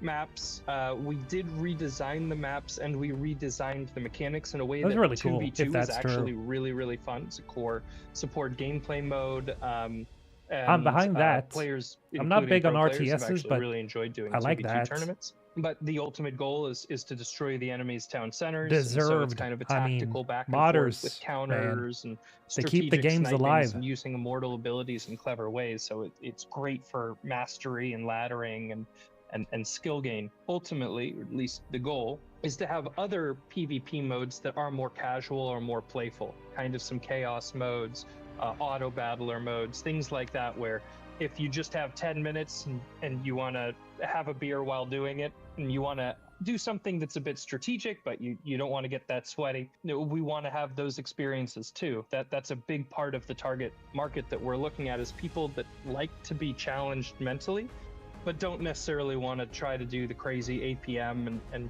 don't want to get too invested in the competition. We want to do a full grand campaign. The inspiration for how we kind of want, or how we see the ideal campaign, if we can build it, is very similar to Dark Crusade. It's a grand campaign. You can be kind of any of these. So an different RTS for factions and HDers? conquering territory and building new and unique Maybe. stories. I don't know. I don't play much RTS. But kind of sounds like it, yeah. 40k Total War about to be fired? Next up, Oh, we have yeah. what I'm calling kind of a Western section. We have some new footage from the game X That's what I'm Killer. looking That's forward gonna be to a Paradox lot. Studio. There is far That looks west badass. from Evil Raptor in See, Erosion. again, I gotta brag about that. I was in the audience for the Game Awards trailer. I was like, whoa, my God. I've never been interested in Warhammer. Well, I've been interested in the lore with Warhammer. And I've played the Space Marine games.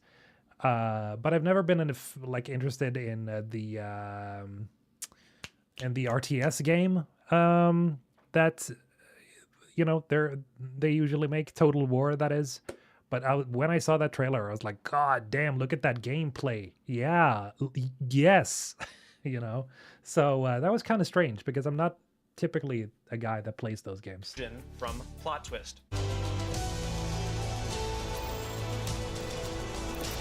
Modest brag granted, thank you.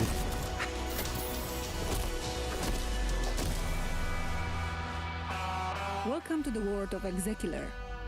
We are Kasia and Amadeus, the creators of the game. And this is Gameplay Overview. Execular is a first-person action-adventure game that encourages exploration, rewards curiosity, And never holds your hand. You play as Denzel Phoenix, Never holds your an hand, Execular, a corporate bounty hunter. Execulars hunt down fugitives and reclaim souls from those who try to escape the system. One of the game's main hubs is the Tower, a massive fortress city ruled by the Helion Corporation. This is where you accept contracts, upgrade your gear, Like and retro prepare for cyberpunk. missions. Job well done, contract fulfilled. The game is structured in chapters, and almost everyone begins and ends Oh yeah, this is kind of like Night City.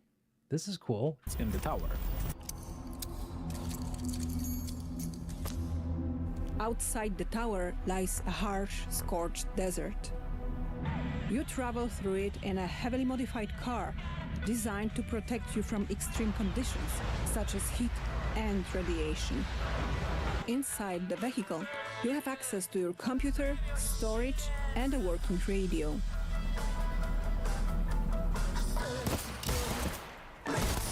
From your...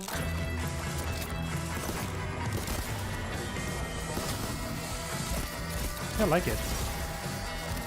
This could be really fun. Cyberpunk meets Fallout? Yeah. Yeah. Exactly.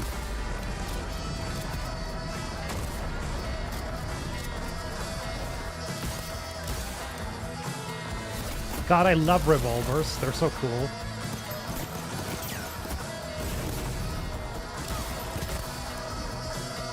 Yeah. I'll play this. Survival is core part Like of the that finisher. experience. Inventory space is limited, and every item matters, forcing players to make careful decisions about what to carry and what. You know what? I'm gonna fucking wishlist this game too. Exekiller. Awesome. This looks fucking awesome, dude. Yes. Give it. I was not expecting this one. But yeah, for sure. It's like Cyberpunk meets Fallout. This is really cool. To leave behind. Hellion's high-tech systems allow you to hack devices, pick locks, and access restricted areas. Your cybernetic implants help you uncover hidden elements and investigate the environment.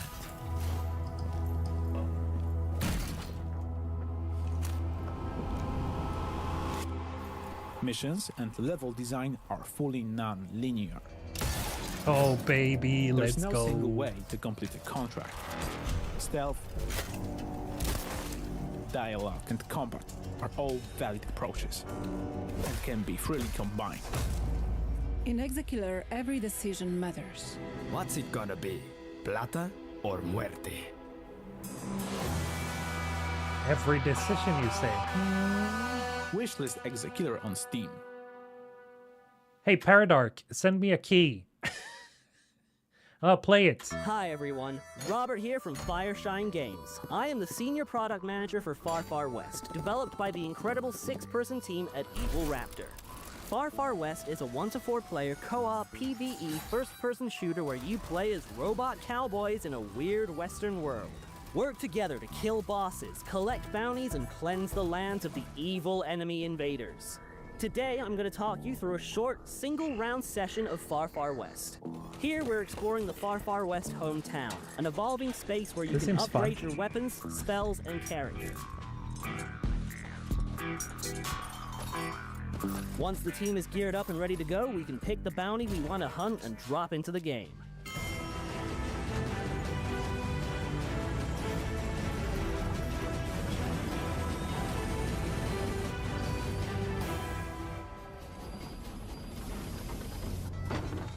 Now that we have dropped into the map, it is time to head to our first objective. We can travel around the map much faster with the use of our trusty horses, which you can summon with the press of a button.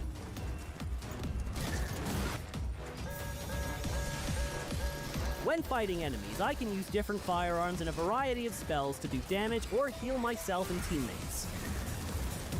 Spells and guns can also be comboed together to make their effects more powerful, spread their damage further, or even create new spells. To summon this boss, we need to do the obvious. Launch a nuke at its nest. So let's get this rocket loaded with explosives and shoot it into the sky. When playing co-op, you have to work together as a team to complete the objectives and defend yourself from enemy attacks. Right now, we're throwing sticks of dynamite to my teammate for him to put in the rocket, of which he is actually only catching a few. While carrying out objectives, you will attract the attention of the enemy hordes, who will try and stop you. Now we have the rocket all powered up, let's launch it at the boss nest to really make it angry. This bounty is far from over. Now we have to take the beast down. Let's summon the boss and get this party started.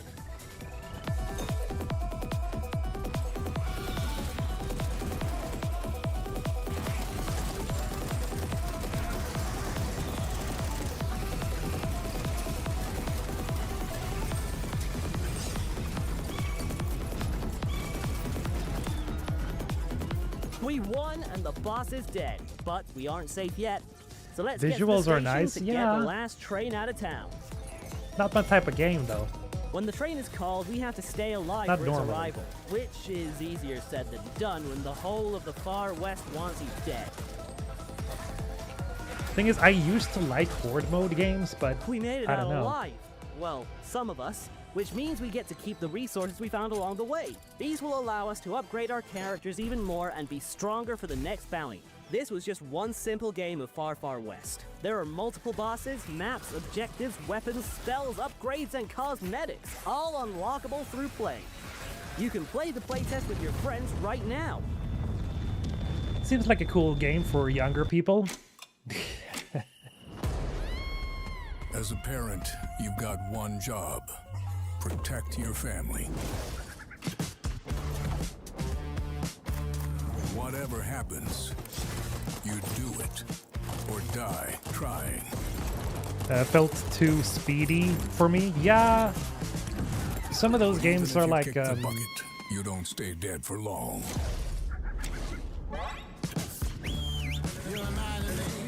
yeah, it's a different audience, I guess they're looking for. That's fine.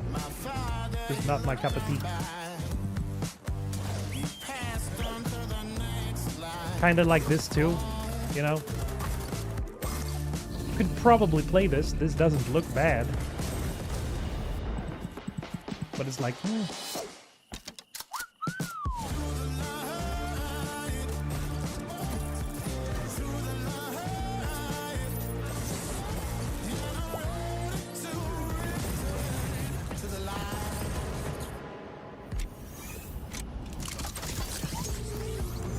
This one reminded me I've yet to play Hades 2. I haven't played Hades or Hades 2.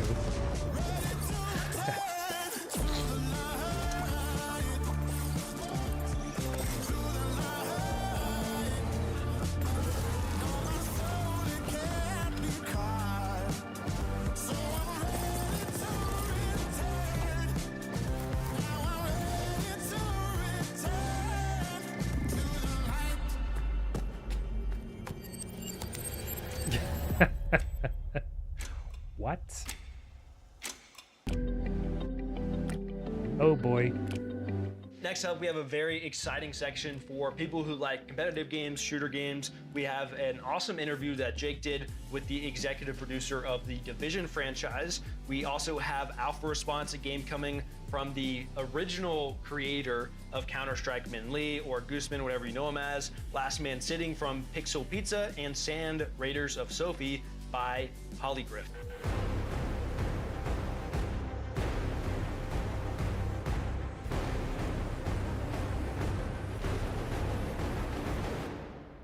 If you imagine a real world location, the most important city in the United States, Washington, D.C., completely ravaged by a pandemic and struck by the strongest, worst blizzard of all time. And you are going to have to survive and extract the most valuable resources. The And of course, Division. that I leads us to tried the survivors. Division back in so the day. what are we doing? Like, But we can't rest on I never our got, laurels, I never our got stuck with 10-year-old it. laurels from survival. There's something So about we're it that I just, reimagining, we're bringing this snowstorm, this weather change to Washington, D.C. And that's something that you've never seen in Washington, D.C. We're going to transform the entire map. We're thinking about it in a very different way with innovations that haven't been seen yet. There's a focus. You have on almost this to make 1,000 it hours in such a Divinity 2? different feeling Impressive. experience from the core Division 2 experience. I think we've got something super, super promising here. Survivors is developed with Magnus Jensen, who is the original. I guess I just Division haven't 1 really given the creative game a proper director. chance. So I this think is a that's the guy problem. who lives and breathes the Division. He's so excited about jumping into this type of game mode again. And there is a hint in the title of something that we're going to be doing really differently from everybody else. We always develop with a player in mind, with player types in mind.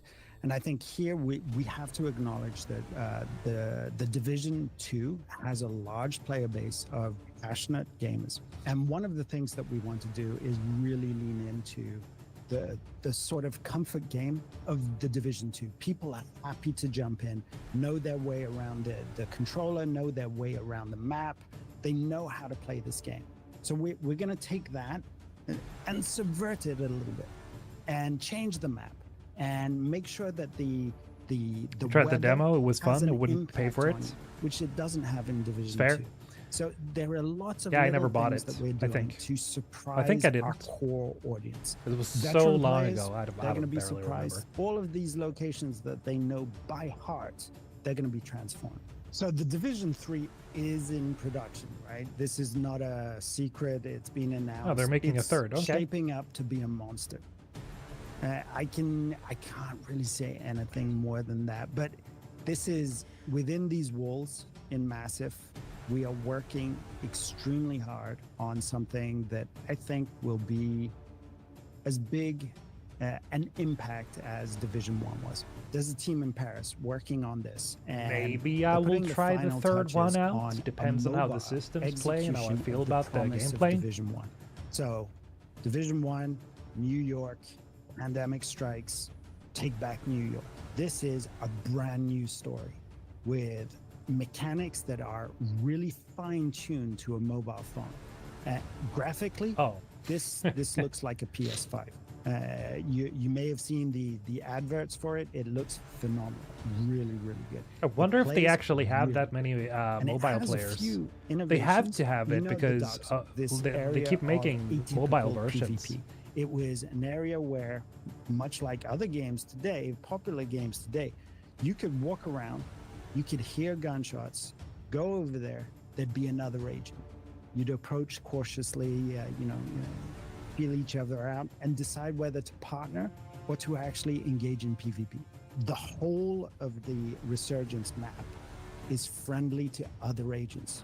So you'll hear gunshots on a corner. Big You numbers. won't need to be in the Yeah, dark zone. very It could big be numbers. Anywhere, and you can Hundreds of group with those thousands per people. shot. So PvP is off by default, but being able to group up and to see other agents in the streets, that's never been Damage done inflation. in a Division game before, let alone a mobile game. DOS 2 is also up there. It doesn't really surprise me. I mean, Divinity games.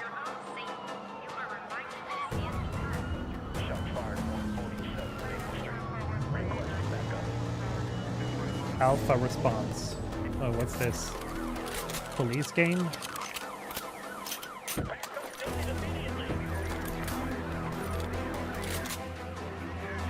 Some of the animations definitely need work.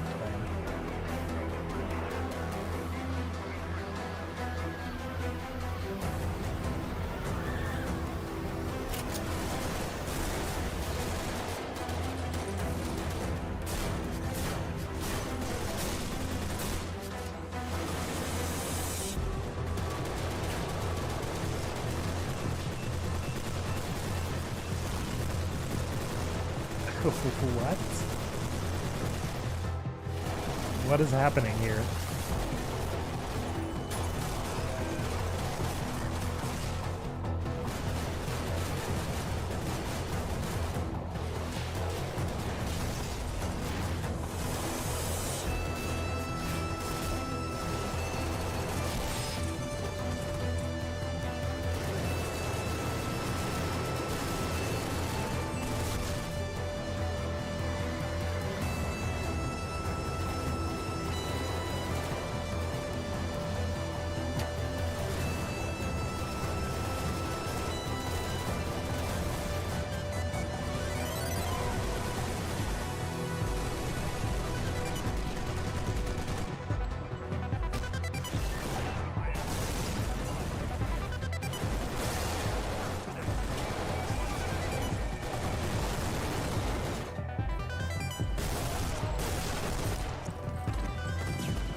I don't know. This looks like a trailer for a game releasing in 2010, 2014, maybe.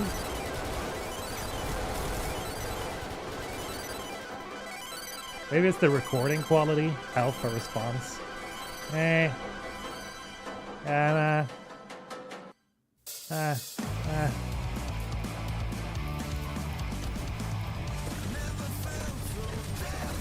this.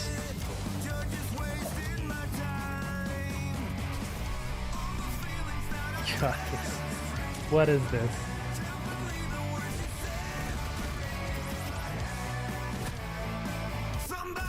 Controls seem clunky. Yeah, for that FPS, yeah.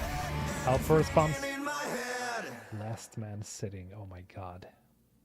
I mean, that is different.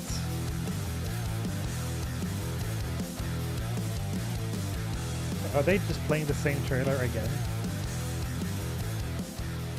Last Man Sitting is a game where you blast through the environment mounted on an office chair.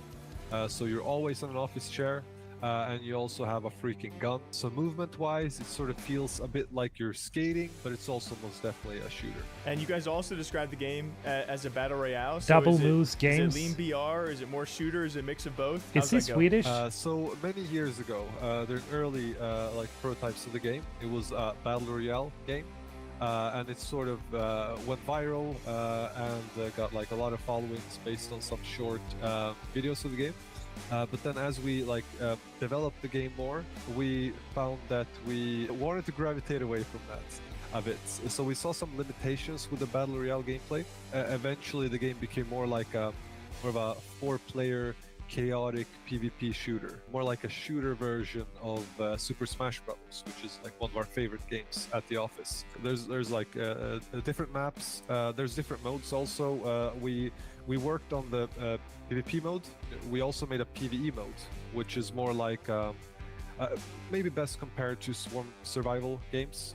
So it's more like a lightly narrated story where you go up against your manager and you like go up in the floors of an office building. You have to survive for a certain amount of time. There's more and more enemies coming that become more numerous and more ridiculous as time goes by. There's mini bosses, there's main bosses, and you level up, you get power-ups. And this is where like you can get even more power-ups when playing the PvE game mode. So that's when it gets really ridiculous. Okay. Then you can unlock, of course, new weapons, new characters, new abilities. You can upgrade your chair. H-Bobs, welcome. So you can That was one of my questions. So we looked a lot at this like early 2000s aesthetic, which we thought was like really cool, especially like when we started designing the user interface. We felt like, you know, what if the whole user interface just felt like Windows Millennium Edition or Windows XP, and you have you know that those little square windows, and you have the font that we all What's remember. this? So I don't remember the name, but sort it's of became more of this like I think it's Last Man Standing nostalgia type game. We also have a lot of like Counter-Strike players at the office. So that's definitely something that I think has had its, We're watching its imprint on the game as well. Imagine New it's Game Plus 2002 and you're showcase listening to from punk the music other and you're week. playing on your Windows XP computer. Gaming showcase. That's sort of the feeling that we want the game to have. Last Man Sitting.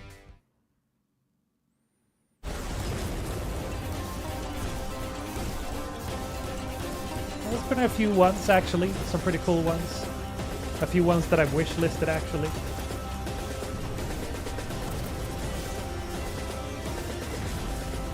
This is interesting. Okay. Walker. Is this like a mecha game?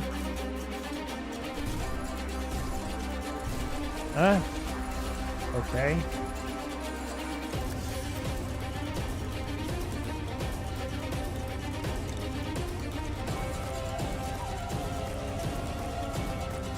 Yeah, this looks interesting.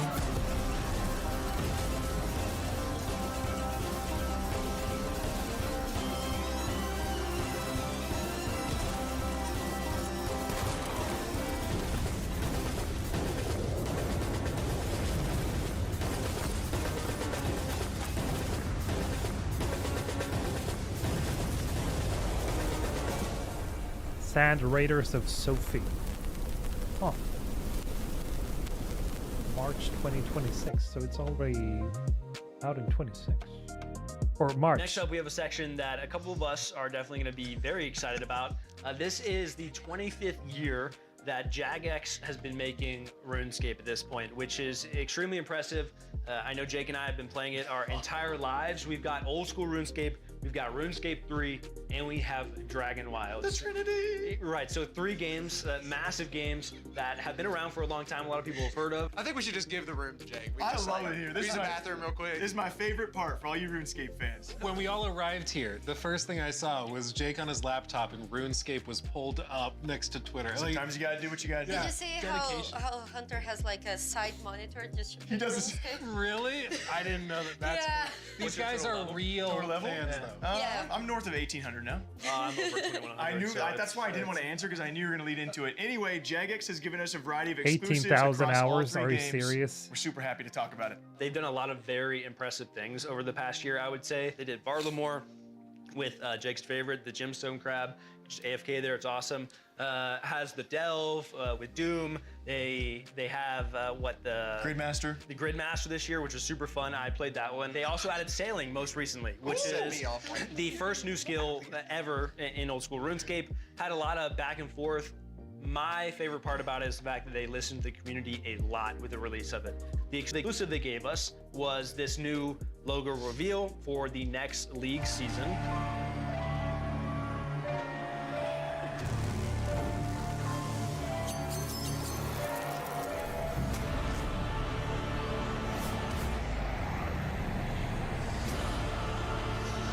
I can't believe that old school So that was League 6 or demonic RuneScape packs. came this far. We don't know much more past that. Obviously, Leagues is a lot of fun and probably the most engaging time periods of RuneScape. I think you see player peaks every time. So I imagine a lot of those WoW players are Most gonna I've come ever back put and into a game be part besides of Mass that. Effect is probably Outside the of that, BattleTech RuneScape 3 was also turn-based in the news a game. lot I was part this of the year Kickstarter For a and variety holy of shit, good reasons. story. One of the biggest ones being they BattleTech. removed the biggest monetization methods they had in the game, which was widely talked about and has been for probably next to a decade. You know, obviously in the MMO genre, you have to make money to sustain such big games and big servers for a reason and to keep these updates coming. They're not small teams. And so it was that community battle of like, we need monetization, but at what point is it too much monetization? And they finally reached that breaking point. I think we also have some reveals of some of the areas they're revamping, which is very cool. They're trying to declutter the entire world because right now the game, if you, as an old school player, log on, you're probably like, what is going on? Yeah. Most of the time. So that's very cool. They also gave us the image of their anniversary cape, which looks fire. Isn't that beautiful? And I actually have one behind me. This is Jake's Avengers Endgame. Oh, man. And then finally, we also had Dragon Walking Wilds, tanks, which it's not is a game- mecha, it's more gritty, 40 some odd we years are worth of very lore. excited about fills. this. I mean, Oh, we are nice. big fans I'll of, try to remember that. of those types of games. Valheim, we spent a ton of time on, so when RuneScape announced this, we were super stoked personally and played it. They're in early access, but they talk a lot about their 1.0 release and everything that's coming. For those unaware, Dragon Wilds is the survival game inspired by RuneScape. And so being a big survival game guy and my love for RuneScape, it was kind of So the it mixing is a of both worlds. RuneScape So game. Dragon Okay. Wilds was always going to be a big thing for me. And as you said, it is early access, still developing. They are aiming for that full release though. It's still a great game and getting better and better. If you like games like Valheim or Enshrouded, I would say this is the kind of game 100%. you would like to play because it's just like that. You can spend a ton of time building Chips your house Ahoy ad. and making it better and better. And then they're also adding iconic RuneScape things. We don't have that again, over we talked here. about that with like the Cube. It's cool to see a world you already love in Mixing it up another worlds. format. The fresh twist. Yeah. They already have released their roadmap, but we have a lot of cool stuff that is coming to the game that RuneScape players will recognize. New skills come out at each time, so fishing, prayer, agility. You're gonna get mithril armor, rune armor coming out. There's 3 new regions next year coming with the 1.0 update, like over time. And then we got the first look at Dowden Reach, which is their next region. You're gonna recognize these Black Knights, which look a lot scarier than from, Dude, he's not gonna make it from to RuneScape. If this is the Black Knight's fortress, it looks absolutely incredible. Incredible. I think it's gonna be a lot of fun. Right. I don't know if I'm going to continue after this segment. You guys have heard me and Jake talk way too much about this.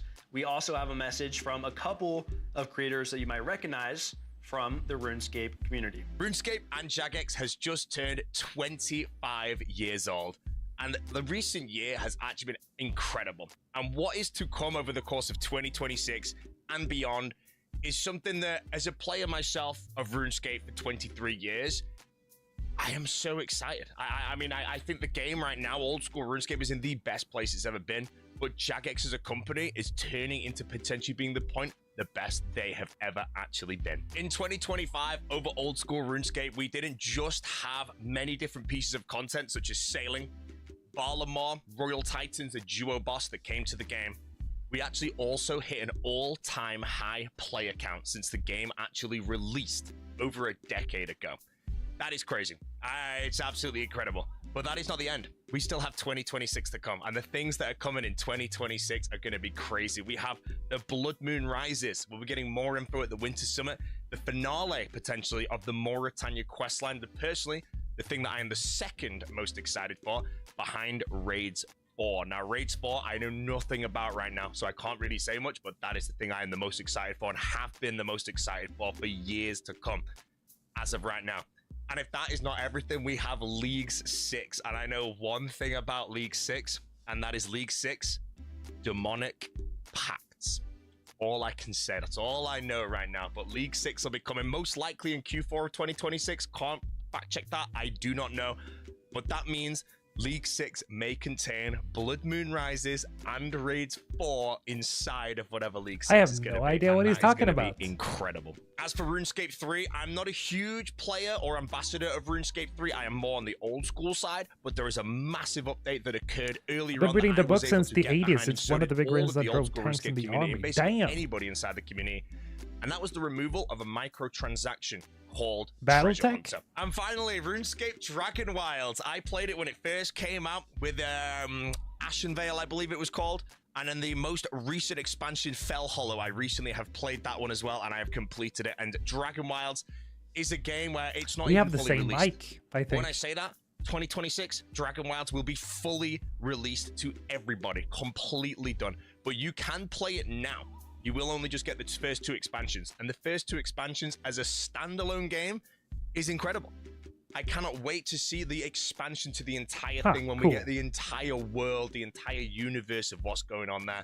So far, the gameplay is incredible. Whoever's working behind that team, honestly, I feel Dragon Wilds, when it's released later this year, I don't know when, again, it's going to be a masterpiece when it's fully done, when you can start a new character, go through Ashenvale, go through Fell Hollow, and then go through the next 3rd, the 4th, the 5th, the 6th, whatever level of different realms there's going to be. But you can still play it now, early, and you can play the expansions as they release. Right now, we have Ashenvale, we have Fell Hollow, and we will be getting another expansion fairly soon into 2026, and that will be the release of the Mithril, and I think the Fishing Skill. Honestly, Jagex, 25-year anniversary, the game, the company, everything, it's looking good, and I'm very, very excited for the future. And if you guys haven't yet, make sure to go play RuneScape, one of the greatest games of all time. Really?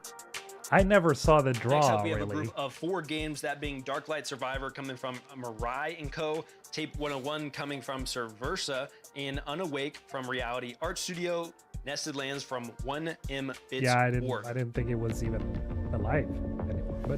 But you know, shows what I know.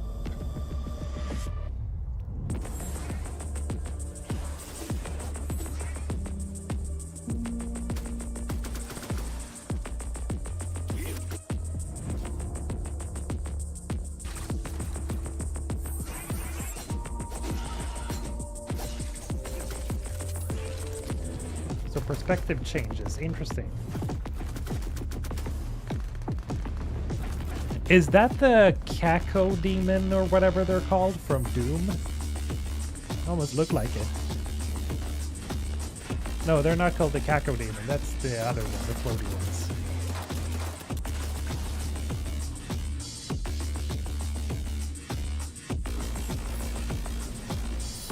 The internet dropped out. Miss anything cool?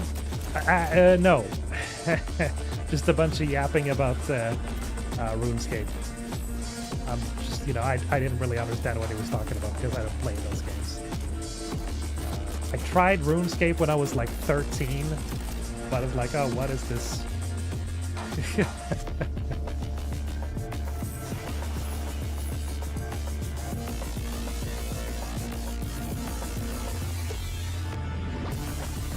Defiance.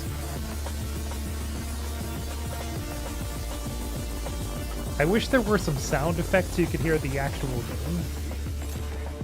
Well, you can, but it's very overpowered through the music. Or it's getting overpowered. Dark Light Survivor.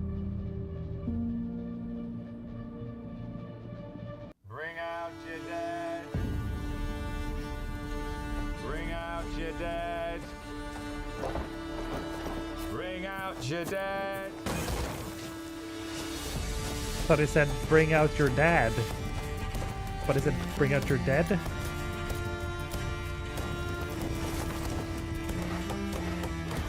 You smell like shite.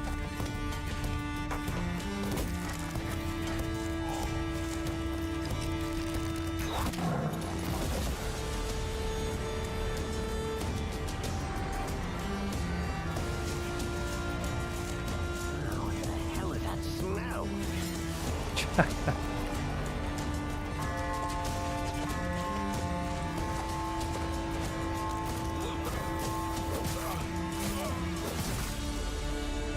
Oh boy. What the hell?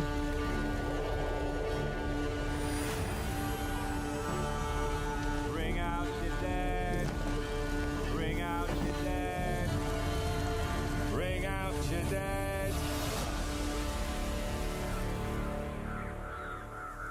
Okay. Eh. Looked like Helldivers at home. Oh yeah, you mean the last game before that one? Yeah, kind of. Oh, is this...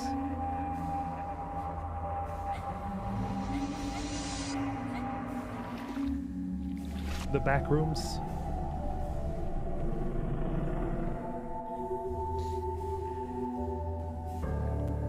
And that one is KCD at home. Yeah, kind of. Helldivers and KCD at home. Which isn't, you know, a bad idea, but Tape 101. That reminds me of an old M. Shamalama Ding Dong movie about a village. Yeah, actually. For eternity, I struggled to become an aspect of courage, freedom, and honor.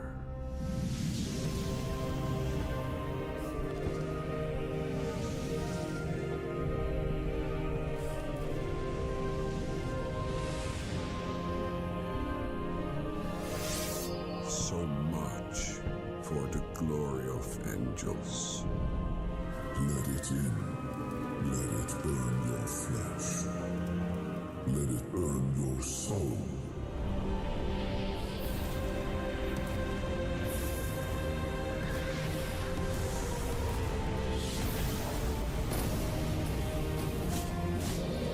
Oh boy.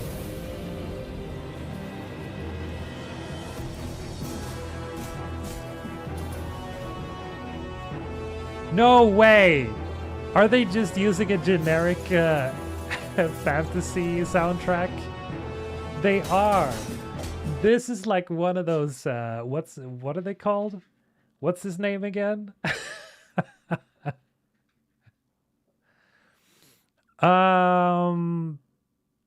There is a guy on YouTube who does free music. This kind of looks... I think this is the song he made, like a generic fantasy song. What? No way.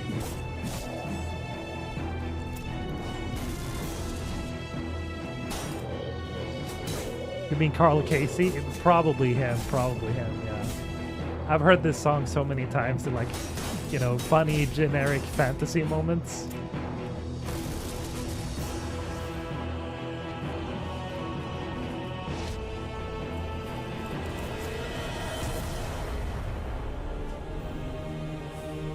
Like, that is hilarious. Unawake.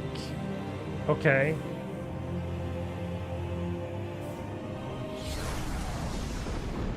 Maybe the live stream or the video got claimed. Is that it?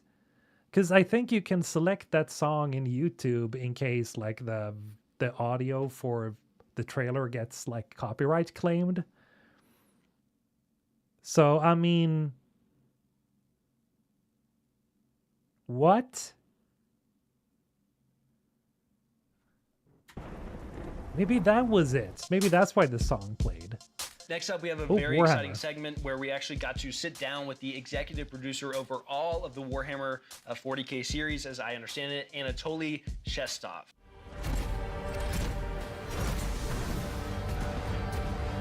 By enemies from within. There we go. By enemies from without. By enemies from beyond.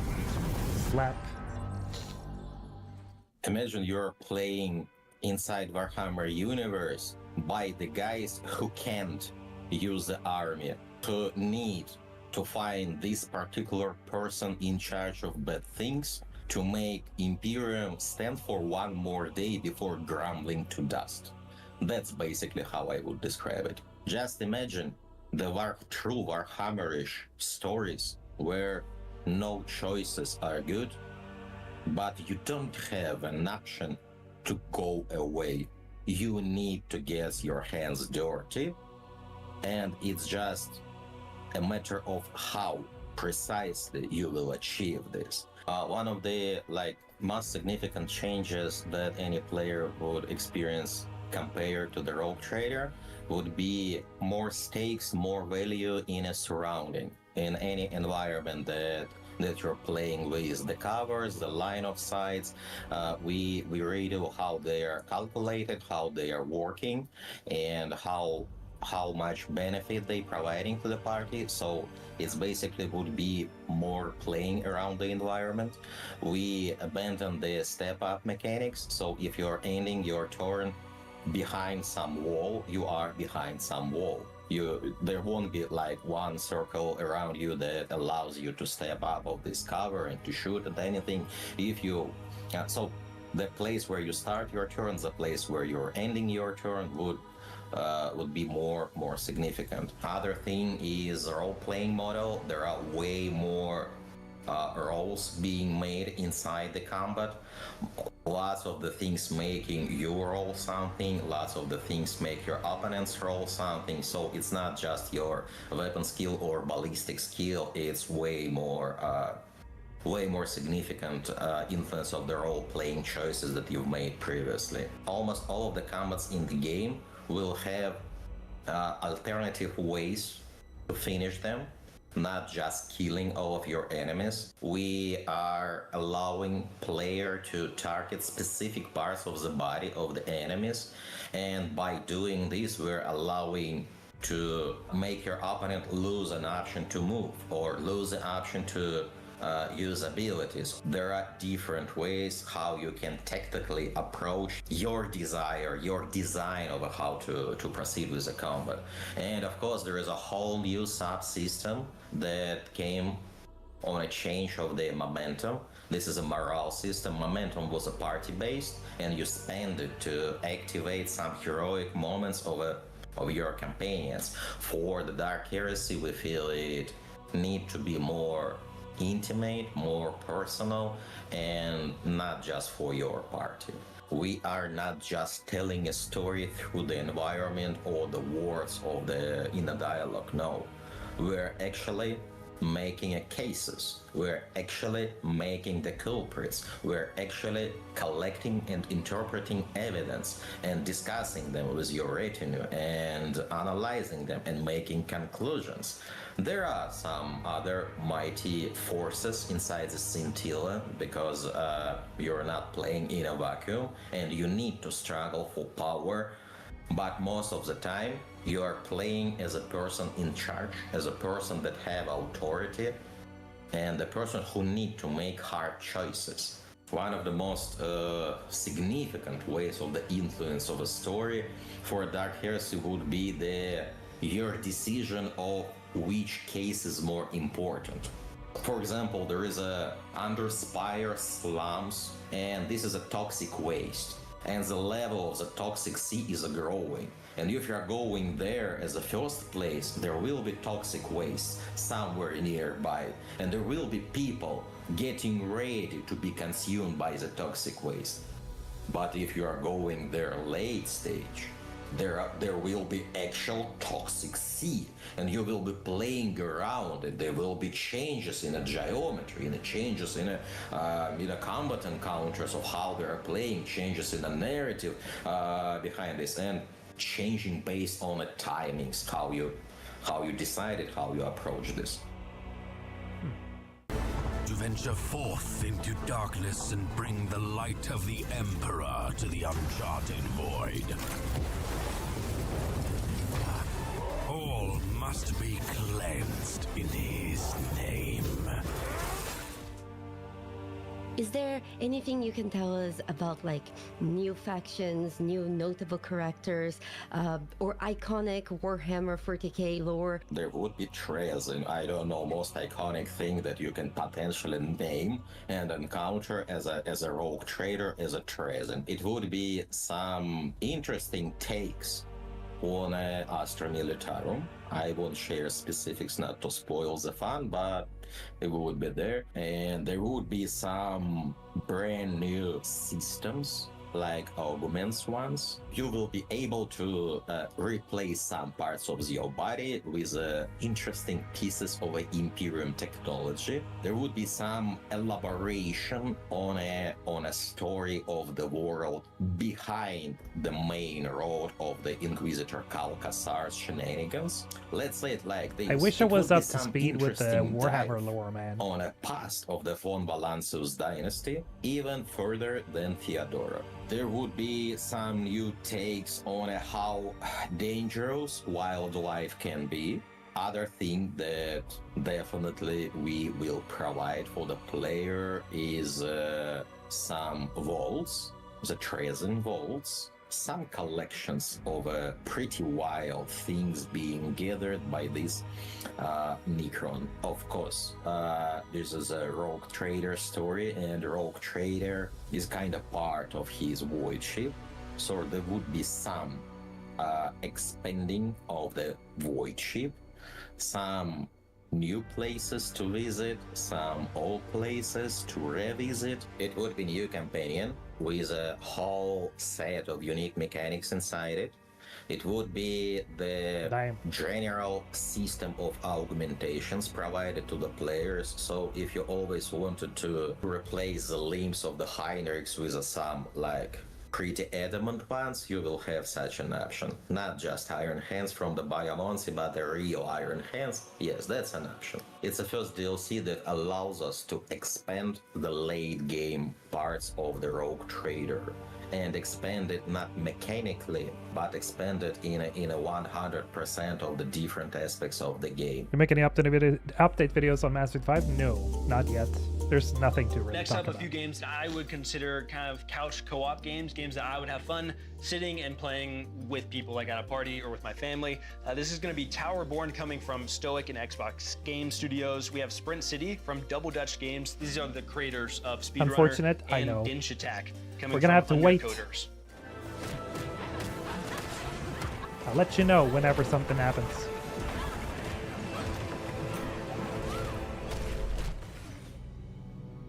I would describe this as a brawler meets action RPG. This is an awesome entry into the brawler space as somebody who tends to play a lot of RPGs and MMOs. Yeah, so same, I have a lot same. of brain space and like I want to make really cool builds. A little less so in like how do I actually dodge and get out of things and find my openings.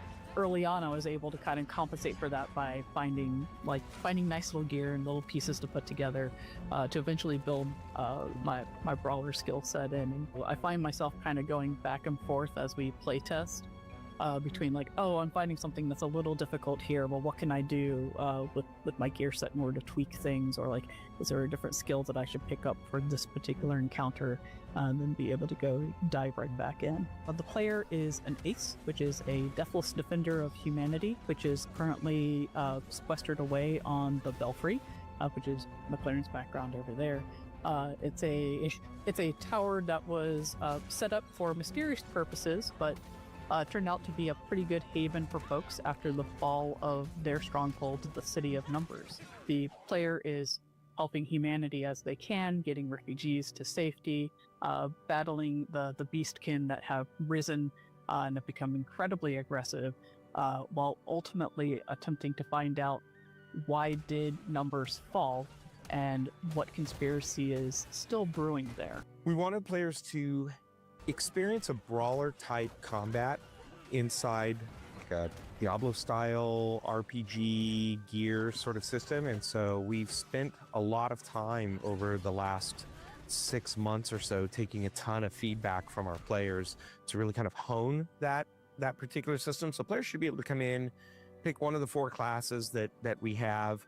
They'll see a whole new set of skills. They'll find a whole bunch of new equipment.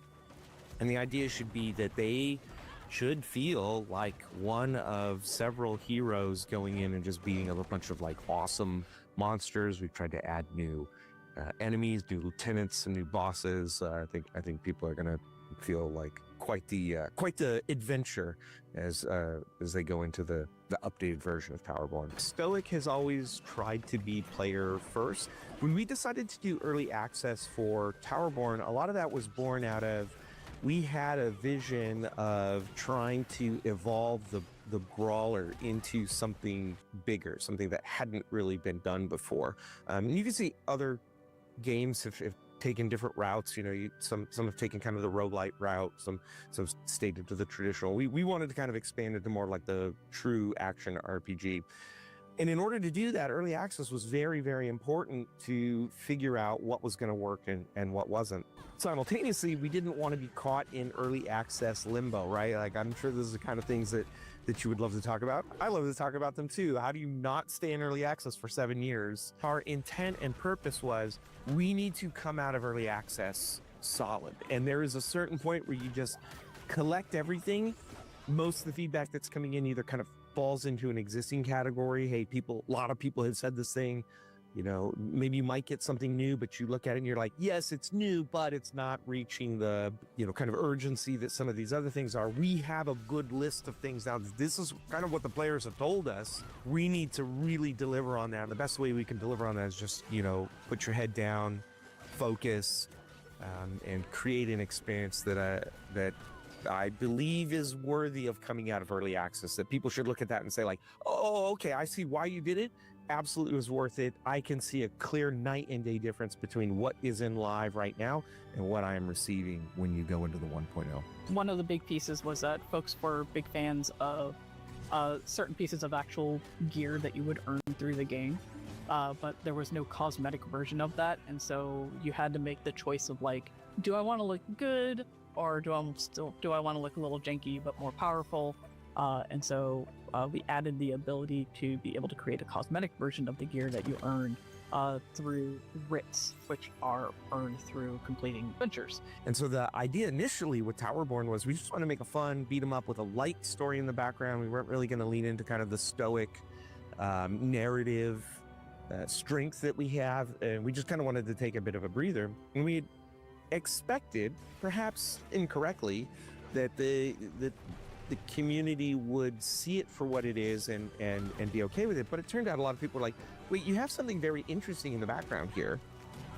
You know, we actually really want to know what's going on. We really would like something more clearly leading us through. And so we've spent a very significant amount of time and resource to put a narrative from the jump. And so there's an arc now. There's a primary antagonist. You will understand that antagonist. You will confront that antagonist, and there will be resolution. And so there's probably a 12 to 20-ish hour story arc now in the game that players can look forward to and feel like there's a resolution to the Towerborn. Interesting. Never tried this before. I'm gonna do this because the thing is, I find no really interested in this type of game. What I do want to check out though is I've heard that there was a Crimson Desert trailer here somewhere that I wanted to check out because I haven't seen that one yet. Did they say anything about that here? Is this here? No. not here either. So I kind of want to jump through it because some of this is just like, whatever. Honestly speaking. Where Winds Meet. Oh, okay, they had Where Winds Meet. Pretty cool.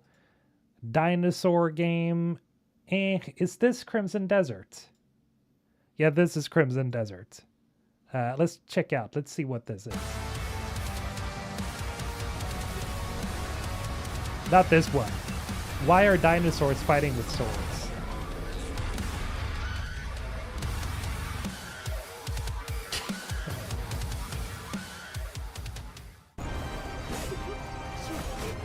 Okay, there we go.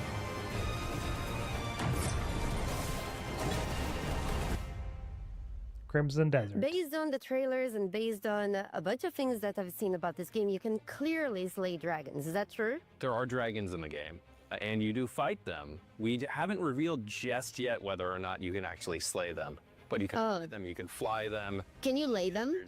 I'm sorry to the Lua fans, but at this point we're not confirming whether or not there's dragon relations. Could you speak a little bit to how big this game is? We've been seeing some news out there with some specific numbers floating around about how big the map is. I don't think numbers really do it justice because how big is that in terms of scope and scale? But what we can say is the world's at least twice as big as the open world and playable area of Skyrim. It's larger than the map of a Red Dead Redemption 2. Open world games are about doing things, having This was activities, what I heard having about distractions. the discussion about how big so it we is. wanted to create a world that's not only massive, but is also incredibly interactive. Obviously, you and your community, Lua, care a lot about romance systems. This is not that type of game in terms of RPG elements and decision making. What it is, though, is you choose the type of character that you want to play as in terms of your progression within the systems No in the romance, game. okay. And then through basically headcanon, you're having this very different experience than other players because of the scope and scale of the game. You'll be distracted by something, you'll go on this quest line, you'll have an experience that'll be radically different than someone else, even though they're playing the same game. The guiding principle for the game is around empowering the player and not forcing them into specific choices. There's a lot of time between now and launch in March for us to be able to elaborate on those systems, show people if they have, say, I have an hour to jump in and play this game after work, what is my experience going to look like? So we've done a little bit of showing when you're not in combat, how you're taking advantage and interacting in the world, harvesting resource, gathering them for a whole crafting system that we have in the game for equipment as well as... You can build your house, apparently.